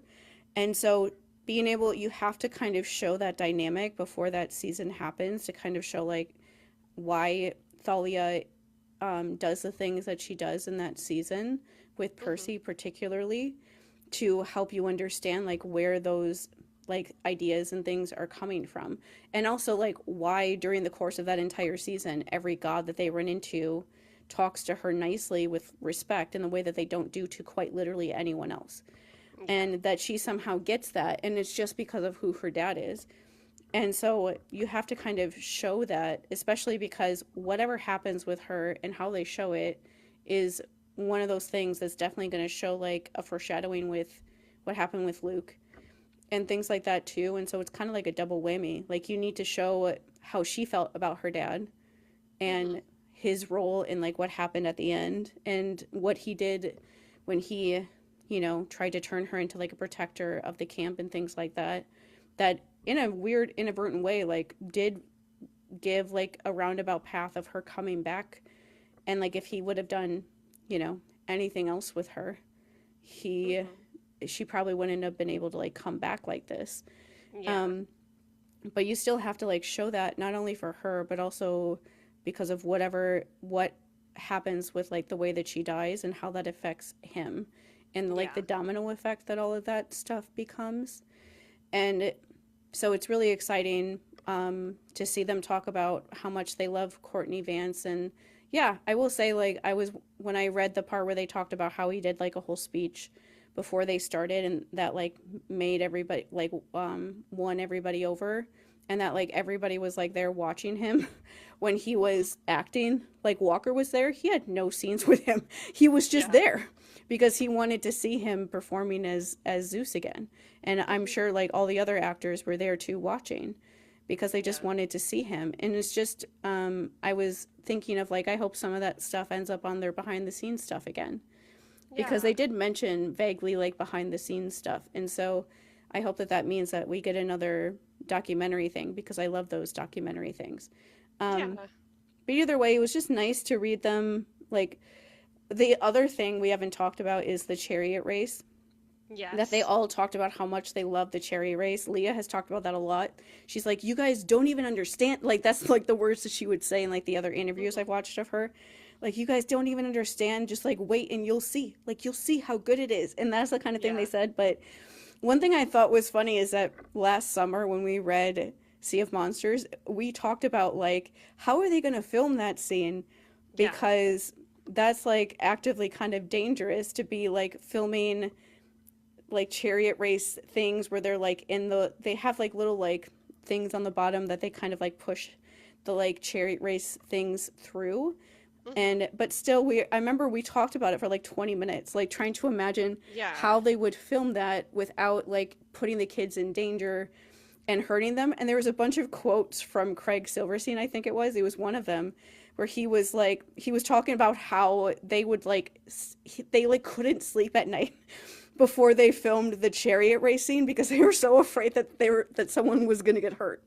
Like this, Yeah. the quote that one of them said was like, they say not to film with kids or animals because they could like easy get hurt. And they're like, we're filming an entire like sequence of kids on horses. Like, what are we doing? And they Yeah. basically figured out that there was certain scenes that were like done by like remote control kind of motorized ones where they were going slower, and then Hmm. they had like tracks that they basically went down when they were going like much faster, but they would like switch between them so that none of the kids would get hurt. But I just like Yeah. loved reading them being like, I couldn't sleep at night before we filmed it because I was so afraid that we were gonna somehow mess it up and one of these kids was gonna get hurt. Yeah, I mean, one of the most famous accidents in like Hollywood history was Ben-Hur, right? Hmm. Like that they did a chariot. I haven't even seen Ben-Hur, and I know about this. You know that they did some sort of chariot race, and somebody I think died. Yeah. Um, yeah, Yeah, one of the actors died. I forget exactly how, but that was back in the day when they didn't care about what happened to their actors in any way, yeah. shape, or form. So I don't, it was one of those situations where he got hurt and then like they didn't like stop filming the scene. Oh Um, gosh, yeah. and then, and then the person died. That is like, I've never seen Ben-Hur either, but that's like just like one of those things, if you like movies or anything at all, that somebody Hmm. like legitimately died in the course of making that scene. Like, was it really worth it?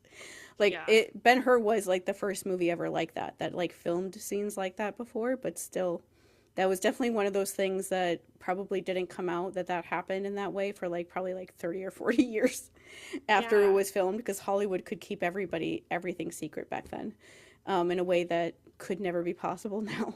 Um, but yeah, either way, they're all really excited about the chariot scene. One of the pictures was um, Clarice on her chariot, and there's like just random Aries person next to her, and looked like a badass, of course, even if she's like Yes. the person you're annoyed with during those scenes, how they happen, at least in the book. Percy has a hippocampi on his like armor. Hmm. It's just fun to see like the different things they all have on their armor. And the Yeah. one also thing from that scene that everybody's like memifying is they put out a picture of Percy standing there holding up the like boombox. Do kids know what boomboxes are? I don't know. That's a Oh good my question. god! I just thought of that. Like, do Gen Alpha kids know? Like, I feel like you Yeah. historically know what Yeah. boom boxes are. Like, you probably like they probably have seen movies in like the 90s and 2000s that use them, or like I feel like people still put them in like music videos and stuff like that for like the aesthetic or the effect. But Yeah. like we used to just use those. Yes. Like that's just how we used to like listen to music, is people would like have a boombox like that and they're big like that and they would just like put them on their shoulders and just like walk around holding it like that when they would like Mm. it's like a joke in movies almost that there's like somebody on like the subway or the bus or whatever doing that, but like people used to just do that. Or Yeah. like we would bring like a boom like when my sister and I were growing up, when we would go to like lake cabins and stuff, we would carry a boombox like over our heads so it wouldn't like get wet, and Mhm. take turns carrying it out to like the raft of the lake that we were on to play Yeah. music while we were swimming. Like that was like a very normal thing for kids to do. And so when I saw that picture, I was like, do they know what a boombox is? Yeah. Probably not. And then, but either way, that's like how they beat the birds is by Yes. him holding up. And in the Lightning Thief, the way that they beat them is by playing horrible sounding music, which in Mhm. the Lightning Thief is Dean Martin, which they call Chiron's weird music. And so I was like thinking, and I was like, what is that going to be now? Yeah, that's a good Like question. it's 2025. I swear to God, if they play like the Spice Girls or something, I'm gonna die. So Sky was joking, like, what if it's a Rickroll? What if he's just like Rickrolls them? That would be really funny. And it could be because one of the things someone somewhere said was that the Dean Martin song was like 50 years old in The Mhm. Lightning Thief. And so this like pains my soul to say that. To say this, but like 50 years old would be like songs in the 80s? Yeah. Oof. What the fuck? What the fuck? Or like the Yeah. late 70s, like early 80s. And so I'm just picturing them holding that up, and I'm picturing like them playing like Engelbert Humperdinck or like somebody like that, or like the Carpenters, not the Carpenters because everyone's sad about Karen Carpenter, but somebody like that. Like there's so Yeah. many 80s people like that, or like watch them play like Poison, or like one of the really, the Oh my 80s was gosh, yeah. so weird. Like L- music wise, Let's like get physical is what Issa's saying. oh, that's a good one. Yeah. Like I don't even know something like that, like New Kids on the Block. Hmm. Like just 80s music is so weird because there's like heavy hair metal bands, but they make like pop music. Yeah. Like Poison and all those people. They And were now all of those boomers are like confused about gender, and it's like, do you not hello. realize your pop stars were very non-binary coded? You're like rock bands, your favorite rock bands walked around wearing like lipstick and eyeliner and foundation and all this make like the joke is that they wore more makeup than like their girlfriends at the time, and they had like Hmm. big hair that looked like they were designing their hair after like women's hair, Yeah. and they would wear like they were almost like wearing like women's clothes. They would just wear like tight leather pants so Yeah. that they would be like more manly while they were where they would like drink beer on stage and stuff. And so I'm that is just funny. They're really Hmm. good at picturing or like picking random songs. Like whoever picked them playing What Is Love during the when they were going through the tunnel of love in season 1 Yeah. deserves like a really nice raise because that was so funny. And they like I guess they like wrote it into the script, and so they like just put it in. But that was I'm like that was so perfect for them to be like I heard this when I went to the orthodontist the other day, and I was like, yeah, that song is old enough where that's where they play it now. um Yes. and people like our age we were all doing like the Saturday Night Live skit um associated with that song. But that's just entertaining to me at all, that of like what do they think teenage kids now would think is like really old, horrible, scary sounding music that would scare demonic birds away. Yeah. It's Like part of me wants it to be like Nickelback. oh my gosh, that would be hilarious. That's the first thing I thought of, was like, can they play Nickelback? And just be like, Yes. look at this photograph, and then being like, ugh. Because I hate Nickelback.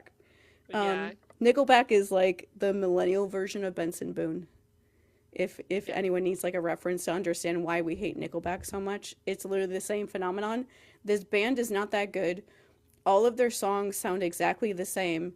Nickelback's song were like weirdly, vaguely, like strangely misogynistic in strange ways too, but Yeah. it was also like this one song, that How You Remind Me video slash song, was played on every single radio station Everywhere. Oh my everywhere, that we were gosh. like, I would rather die than hear this song ever again. And that's Yeah. basically how everyone feels about Benson Boone right now. Beyond the fact that like Nickelback's song weren't very good, and they were like just these weird like Canadian bros that suddenly showed up, and we were like, why are you here? in the same way that people are like, why is this ex-Mormon here doing backflips?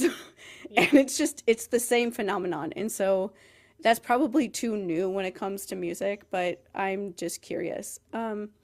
This is like just a random thought, but I had to mention it, that one of the, I forget who said it. I think it was Rick on social media.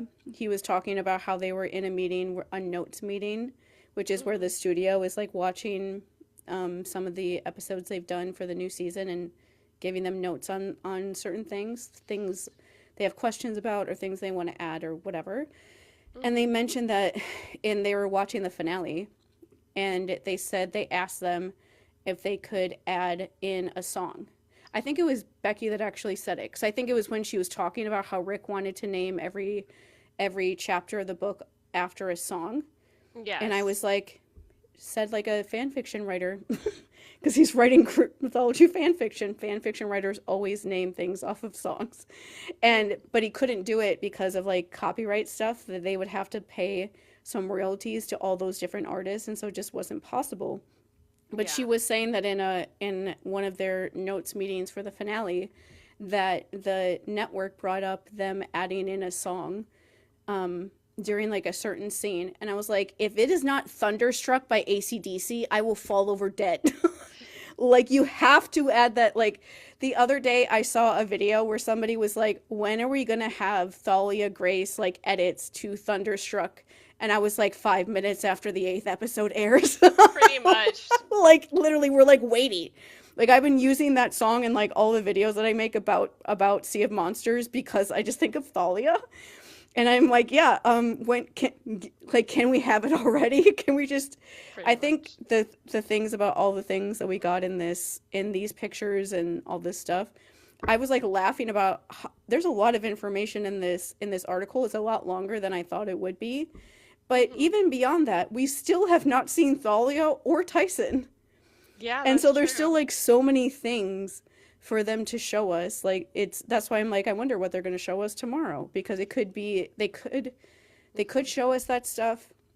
Like, at this point I just want to see one part of this article. They mentioned that Thalia is like a punk girl, and I was like, oh my god, can we please have a black girl play somebody who's punk?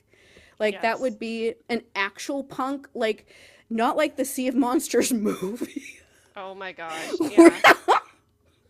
Where she comes out wearing a leather jacket. Yeah.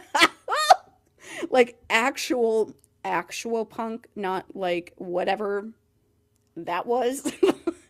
And so I was like, that would be the coolest thing ever, because one slightly unknown fact I think about life is that black women are actually the one that came up with like that sort of style, with like the punk style.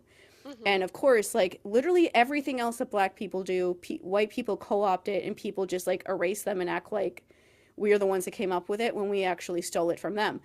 And so it would be really cool to have Thalia. Thalia canonically is somebody who is like more like punk rock or whatever. Like, one of my favorite meme posts that I know I've sent to you at least 4 different times is like, Thalia in the year 2135. Have you ever listened to Green Day? Like, asking somebody when they've been dead for like 300 years. Yeah. And so she is like, they mentioned some of like the kind of music that she listens to in, I think in Titan's Curse somewhere, or at least in like The Last Olympian. Either way, you know that that's like her style, that she's like a punk kind of like rock girl. And so it's very important to like get that correct. And so I would be happy just to see a picture of her like in costume, because we haven't really seen anything like that. And like, also, what the fuck is Luke gonna wear? I want him to wear boat shoes. Yeah, Shannon wants full East Coast preppy.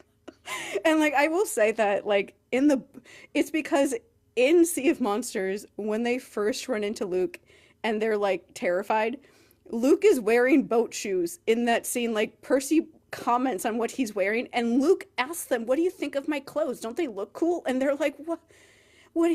And they're like trying to, and especially Percy is like hyperventilating inside his own head while Luke is asking him like, don't my clothes look nice? While he's looking at him like all dressed, all preppy and stuff. And like last summer before they started filming, Charlie all of a sudden does his own photo shoot wearing like one of those preppy designers. I don't know their names. Ralph Lauren, I think. Yeah, Ralph Wearing Lauren. those exact clothes. Like he was wearing like a polo shirt and like khaki shorts and stuff, and like all the other actors were commenting on his pictures and stuff, calling it like Luke in season 2. And so that just like makes me think I just want him to be wearing ridiculously preppy stuff. And like the one picture we have of him is he's wearing a ridiculously preppy looking bathrobe on while he's on It a looks like it could be denim, to be fair. It like I tried I to don't know zoom anything in to about figure it fashion. out. Don't ask me about things. I looked at that and I Yeah. was just like, what is that? I don't even know what it is. It's hilarious that he's wearing anything white while he's on an animal while he's Yes. riding a Well, he's horse. wearing white at all. Like the symbolism of white is usually a good guy. So, Yeah, they're definitely like messing with you with that. ooh, what And if that is the siren scene? oh Just yeah, like it that. could be. Yeah. And Okay. I'm really interested in like what, obviously we're not going to know until we actually watch it in January sometime. But Yes. the siren scene, like the thing that they change, like I definitely trust them when it comes to them changing things that makes the story better. But I'm just almost like interested to even see like what that will be. Like how they will change it, what they will change. Like will they show us like what Percy sees, or will they just keep it Annabeth? Um, Yeah, it's just hard to say because we know they casted Athena, which means hmm that that's probably where she's going to show up. hmm But so they're at least going to go with part of what happens in the book for Annabeth. hmm Um, I forget like how it goes down with Percy in the books. I think he sees his mom, but he doesn't hear her, if I remember yeah, correctly. and it's like a different feeling in the books because he knows that they're not real. Like Annabeth Hmm. is going towards them so desperately because she's under their spell, but he Hmm. still has like the stuff in his ears. And so he's not under their spell. He's just trying to stop her. And so even when he sees, I think he sees like his mom and Tyson and Grover and basically all like his closest friends that aren't Annabeth. But it's like he's looking at it. It's like when you're aware that you're dreaming. Like he knows that it's not real, and so he's not taking anything he's seeing very seriously in the Yeah. way that she is. And so it's like maybe both of them get like caught up in it at first or something. I don't know. It could be anything. It's one of those things like we don't know the other things that happened before that moment that made that change necessary. So it's Hmm. hard to really like speculate too much on it at this point. That's probably something we'll talk about when the season's actually airing. Like Yeah. what once we have a better idea, because whatever that change is because they would do that to facilitate like a better character development moment and arc and story and stuff for Percy and Annabeth. That's the reason why Hmm. they change anything. And so if they change that, then it means that they needed it for their characters for some reason. We just don't know what it is. Yeah.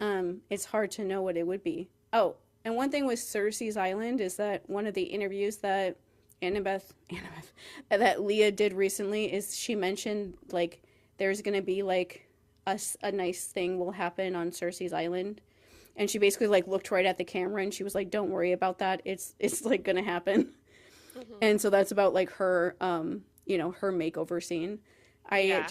I think it one of the quotes from this article that I appreciated was while they were talking about like how big these scenes are, was Walker said that there are certain scenes that when you're filming them, he said like it you feel like you can literally feel every Percy Jackson fan around the world watching you because Hmm. of how you know how important these scenes are to people, that it feels like everyone is just staring at you while you're Yeah. acting these scenes out. And that's like we've said things like that before, that like the pressure of that would be a lot. Like one thing this article brought up, which is things that I blocked out of my memory because the Sea of Monsters movie makes me want to end my life, is that like in that movie they don't have the chariot race scenes and they don't have the siren scene.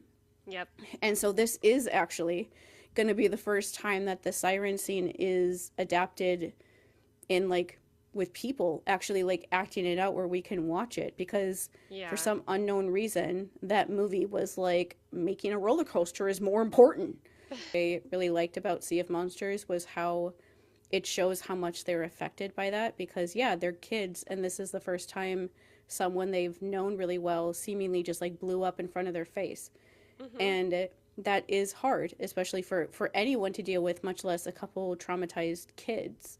And Yes. so them being like really upset and like scared at like Circe's spa and stuff, because they're like, the whole reason they figure out Circe is because they're so scared and freaked out by Tyson dying that they just don't want to be separated at all, because they're afraid of something else happening to Hmm. someone else because of that happening to him. And so you can have them go through that whole thing, even if you, the audience, are like just wanting them so badly to get to Polythemus's island so that they can see that he's okay and that they can stop being sad and Yeah. like thinking that he's not. It still is effective for their character, and it's Hmm. effective for the audience, because we're just like, oh my god, can you guys please just get there so you know that he's all right and stop being so sad. Yeah. It would just be like a good story, especially if you get to see Tyson like figuring out how to handle things on his own, when Hmm. he probably didn't think that he could do that. One thing I was Yeah. gonna say that I forgot about the whole like race with like the golden fleece. Um, the oh yeah, I found this quote just because I wanted to read it, of like what Charlie said about like the end of the season, is that like what you said before, that he is trying to get them to join him at first in the way that he was at the end of season one. Hmm. But as the season goes on, he loses hope, and by the end, he's like, if you guys aren't going to join me, then you're in my way. Hmm. That, along with like, it says it all leads to their ultimate showdown at the end of the season on board the Princess Andromeda, that Yeah. will prove just how far Luke is willing to go to win. And the quote from Craig Silverstein is, it's 10 times more compelling when you're fighting somebody you love versus somebody you hate. Hmm. And so like, let's like think about what that would be like. Yeah. I'm pretty sure that this is my general guess after reading this article, that the last episode is going to be everybody running around his ship, Yes. and like them all separated. Like the scene that they mentioned with Dior, where she injured herself in a fight scene in a freezer, I'm assuming that that's on Luke's ship. Yeah. And so she's on there, and the that one clip we have of Percy running down the hallway holding the golden fleece, and he's stabbed. Yes. Not only that, like, who do you think stabbed him? Like, Luke stabbed him. And so he's somewhat stabbed, at least in that one place, much less whatever happened when they were fighting each other. Yeah. But it also, the thing that popped in my head was like, I feel like there'll be like passing around the golden fleece. Because I know that some people saw that clip and were like, you know, why does Percy have it when Clarice is supposed to have it? But if they all end up like ambushed and they all end up on Luke's like horrible cruise ship, separated and all fighting these different things to try to get off the ship, it would almost like make sense that if he gets away from Luke and is running away, if he finds the golden fleece that somebody else has left, or somebody else is like stuck somewhere and they can't do it, if he would just take it so that they could get it off of his stupid ship Yeah. and like get it away from him. It feels like that scene feels like that, of like they're all just like trying to find it so that they can just get it off of the ship and get it away from him, and whoever gets it first, they're just taking it and going, because whatever happens with him and his people on that ship with them is going to be a lot worse than the books, and the books are already bad. Yeah. But the show is definitely going to be worse, because they've told you that at least 5 different times in this Yeah. article. They've said that it's worse. They've said that Luke is much worse. Like Rick Riordan literally said that if you don't understand what's coming, you're going to be heartbroken by Luke being a villain. Like they've told people at least like 5 different times in this one article alone, much less anything they tell us or show us tomorrow, and anything else going forward beyond that, that what happens with him at the end of the season is really brutal. And just like what I just read, like how far he's willing to go to win. Like if he thinks that these kids are not going to join him, which they're not, and that they're going to take the Golden Fleece from him so he can't bring Kronos back the way, like, faster that way, then he's going to try to kill them. Yeah. Like, that's why Percy's running around with the stab wound on him, because Luke he's trying to kill him. Like, not in, like, a funny haha way, like, he's actually trying to kill him. And, yeah, I feel, sometimes I see videos of people talking about, like, the end of season 1, and that they're like, I wish they would have done, like, the scarier version. I'm like, I don't think that's really gonna matter. Yeah. After this season anyway. I think, like, whatever they felt like they didn't have in that season is they're going to do even more with this one. And I feel like I'm a broken record, but we're just going to be insufferable about so many things. because I feel like after every episode we're just going to show up and be like, we were right about this and this and this and this. Will you watch my PowerPoint presentation? Yeah. And, like, while I find, like, clips of things that we've said from, like, 2 years prior to, like, show people, like, and it's not even like a you know, like a thing of, like, we somehow know something more. It's just like, no, it's just, this is what the books are like. We reread the books and we saw the themes that were happening in them. And so that's just what we knew was coming. And so the fact that the show is doing the things that we thought they would do just means that it's well written. Because, like, when you're interested in something and you see them following the plan, that's all good.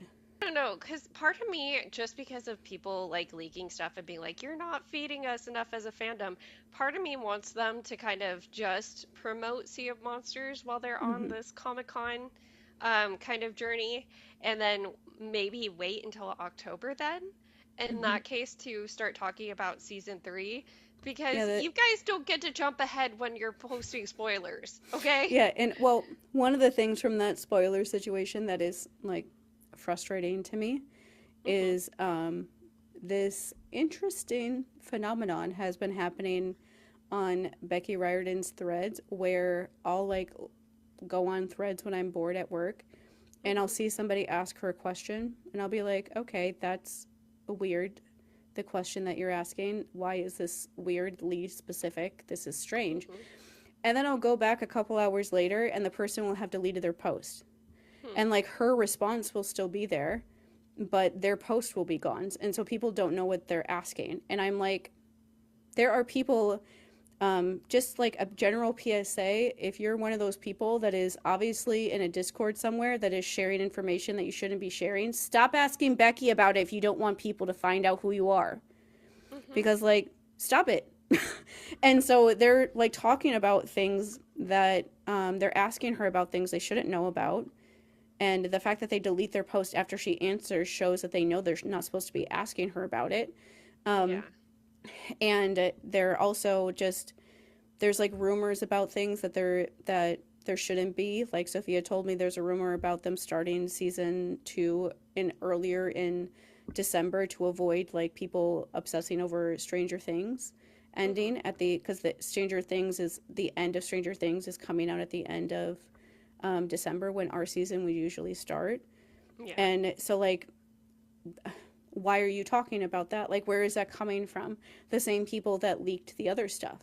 They're still somehow getting things out. And so the thing that's hard about that situation that I think the people that did it are just don't realize or just, like, in denial about is that you've now created this environment with the production where they're probably going to say some things because they don't want it to be leaked.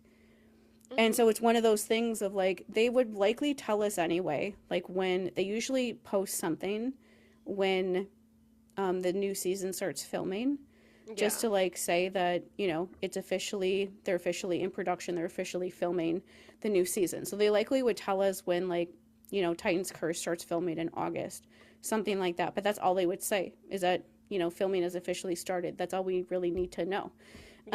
But they're likely gonna, I do like the way that they did casting overall so far, where some things, like the Hunger Games movie, for example, they literally just, like, dumped, like, all of their cast basically over the last, like, month or so. They just keep posting them all in, like, big bunches. I do like that Percy Jackson basically posts who's in what episode when they get to that episode.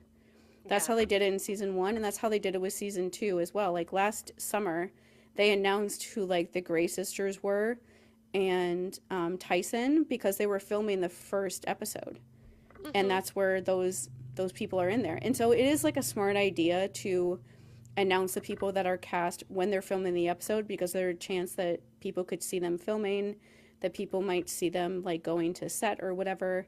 And so it's Yeah. just easier to like announce it then. But they also like didn't announce Thalia until they got to the episode when they likely will start showing her flashbacks and stuff. They could have just announced her at the beginning of the season. They likely had her cast already by then, but or had an idea at least of who was going to be cast by then. But they didn't do it until they had to. I'm fine with them still doing that. And like that's the weird thing about Titan's Curse is that everyone is in the first episode. Yeah, that's true. And so that's what makes it weird is that like Bianca and Nico and Zoe and Atlas even though they call him like the general then and Artemis. Am I thinking of anybody else? All those people, they're all in the first episode. Yeah. And so they're going to have to like say something. And like the other day, I was just like thinking about the idea of Nico getting cast and I gave myself anxiety just thinking about it, like imagining like that child. Like I don't do like Sky, our friend Sky was talking about this the other day on Threads and I do the same thing. She cannot like fan cast. Like some fans like to imagine like certain actors or whatever for certain characters. I feel like that's especially on this show like a complete and total waste of time because none of their main characters look like how they are in the books, and so they're not going to look like that anyway. But I can never do that. Like when I'm she does the same thing that I do, where when I'm reading books, I like literally picture the characters like their descriptions, but they're just like a floating like blob. And because I can't picture them until they tell me something about them and how they look.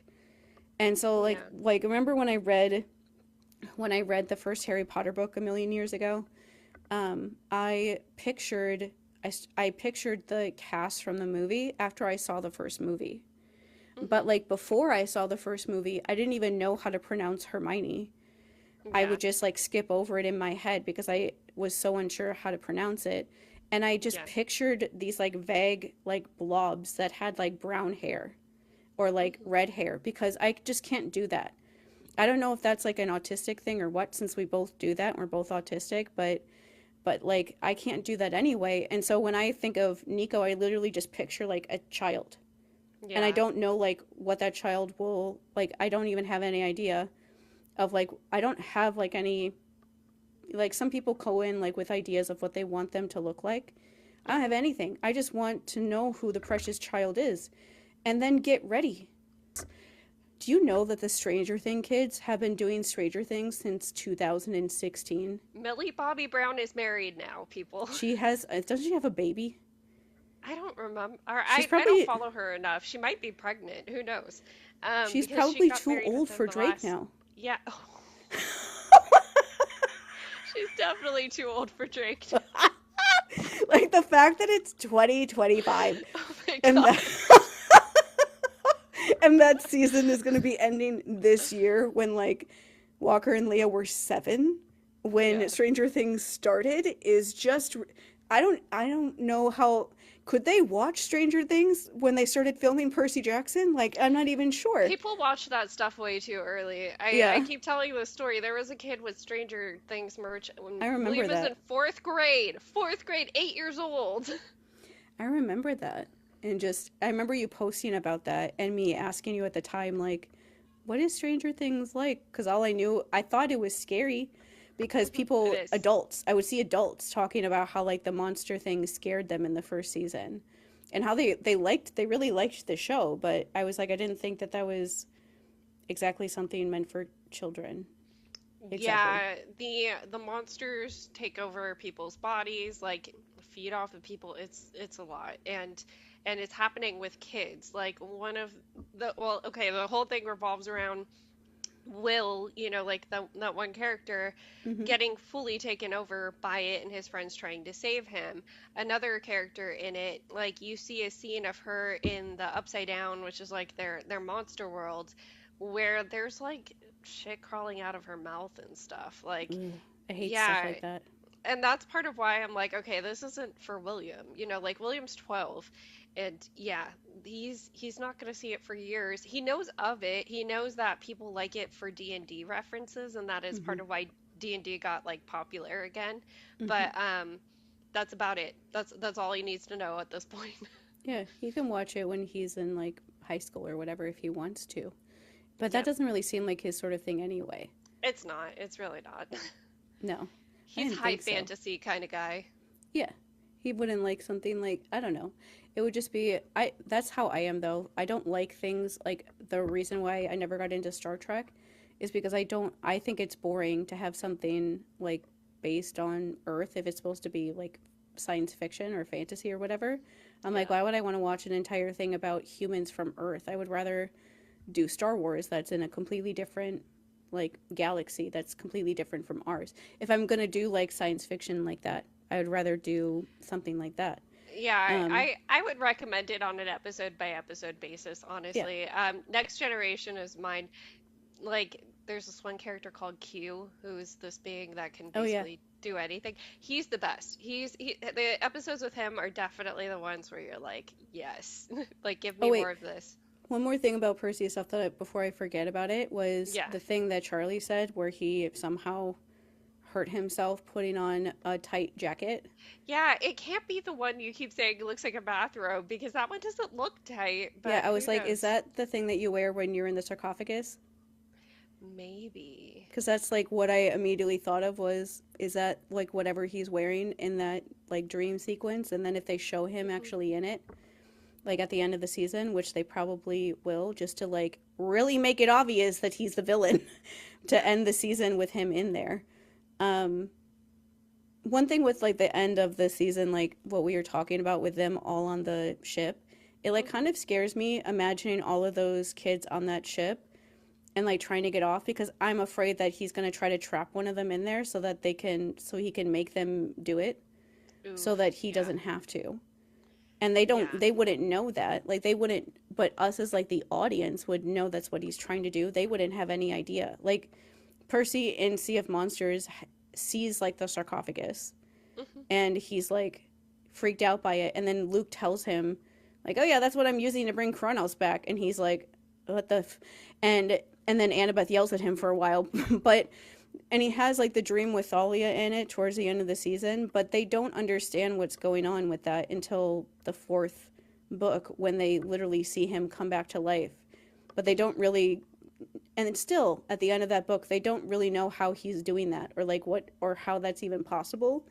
And so like they wouldn't know, but Hmm. like we as the audience would have a heart attack like Yeah. watching those kids being afraid that one of them is going to get trapped on the ship and they're not going to be able to get off. And Yeah. um that would be scary. And like it's just anything's possible with him when they're going full on villain like they have to. Yeah, I um mean, they said the ending was going to be dark, so part of me yeah. did think at some point they might show some of the transformation stuff because, I mean, we hear in Titan's Curse, I believe, like, oh, his body has been so well prepped and all of that. Like, are we going to see some of the preparation? Like, are we going to see Yeah, bits of some of the like? I'm sure there's ancient crazy rituals that you have to do stuff like that.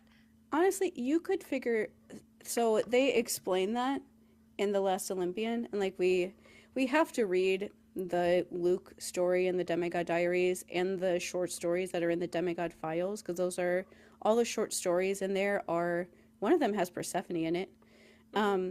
It's like Persephone and like Nico and Selena and Charlie are in like some of those short stories, and so they're like we have to read them before we read like The Last Olympian. But I'm just gonna see if you can figure it out because it's something that they explain like what the preparation is in The Last Olympian. The Last Olympian is Achilles themed. So like if you were thinking about Sticks. Achilles, what would they bring up like that is part of Greek mythology that would make his body unable to like die? Yeah, it's dipping him in the river Styx. Yeah. Yeah. And that's a whole thing in The Last Olympian in general. Hmm. About that happening and stuff. But either way, like they could show that and that would actually be scary because the way that they describe the river Styx in The Last Olympian is that it's really scary when they're in there and that they aren't sure if they're going to like make it and stuff. And so it's not like a pleasant experience to be doing it. Yeah. And so they could show him doing that kind of stuff Yeah. or showing like the effects of it after and especially if like people like Allison and Chris and whoever Hmm. like are around him and they don't know what he's doing, but he's doing that stuff, they would just be like, what's going on, Yeah. bro? It has the potential to get very dark really easily. And Yeah. so yeah, I am a little bit like excited for that redemption for us of like, yeah, see, he's the bad guy. One thing that's been funny with all of this stuff is that like I've always had in the back of my mind every time somebody is like, you're wrong about whatever. I'm Hmm. just like, I know, just because of how the Riordans run things. I'm like, I know that when this season comes out, we'll just be sitting there watching like them do everything that we said that they would. Hmm. And I'm like, I know it's just a matter of time because the things that we say are just like, they just are like natural. They're just like Hmm. what they would do because of what they're trying to do with the story. And it's one of the why I always talk about Becky watching our video because she literally told us that we were right about that. Like Yeah. she literally told us that we were right about how we see this stuff because she said like, yeah, I can't finish watching your video because it's accurate to what we're trying to do and like what how we like base the characters in this world. And so it's like, well, I know that we're right about this because she quite literally told us, and she's Becky Riordan. And Hmm. so that just makes me be sure about everything else. And so I'm like, well, after that, I was like, it's just a matter of time. Um, and like anytime anything comes up where I'm like worried that like, what if they don't do what we want? They always do what we want. Like Yeah. when the whole thing with Mason happened, it was so satisfying the next day to have all of those worries immediately just like gone. That like, Hmm. no, they're not going to make their black actresses interact with like Confederate soldiers. Yeah. And that's immediately done, and that's not anything that anyone will have to worry about ever again. And it's just whenever those things come up, whenever something comes up that I'm worried about how they're going to handle it, they always handle it the way that we would want them to. Yeah. And so it's like, how many times do they have to do that before I stop worrying about it? Yeah, I love how involved Rick is in all of this. It really hits all of the right points, I think, because of that influence and that guiding hand. Catch you guys on Monday for coverage of whatever else happens during Comic-Con. Yeah. And then Wednesday will be our Circe episode. We are like 2 weeks from finishing it. So next week and then one more week. And Hmm. we're trying to bully Jean into making sure she can get on live with us where she's on screen so Hmm. that we can then regroup since she's the person that recommended it to us a lot. So that'll be a really good kind of follow up to Circe. Hmm. It'll be fun.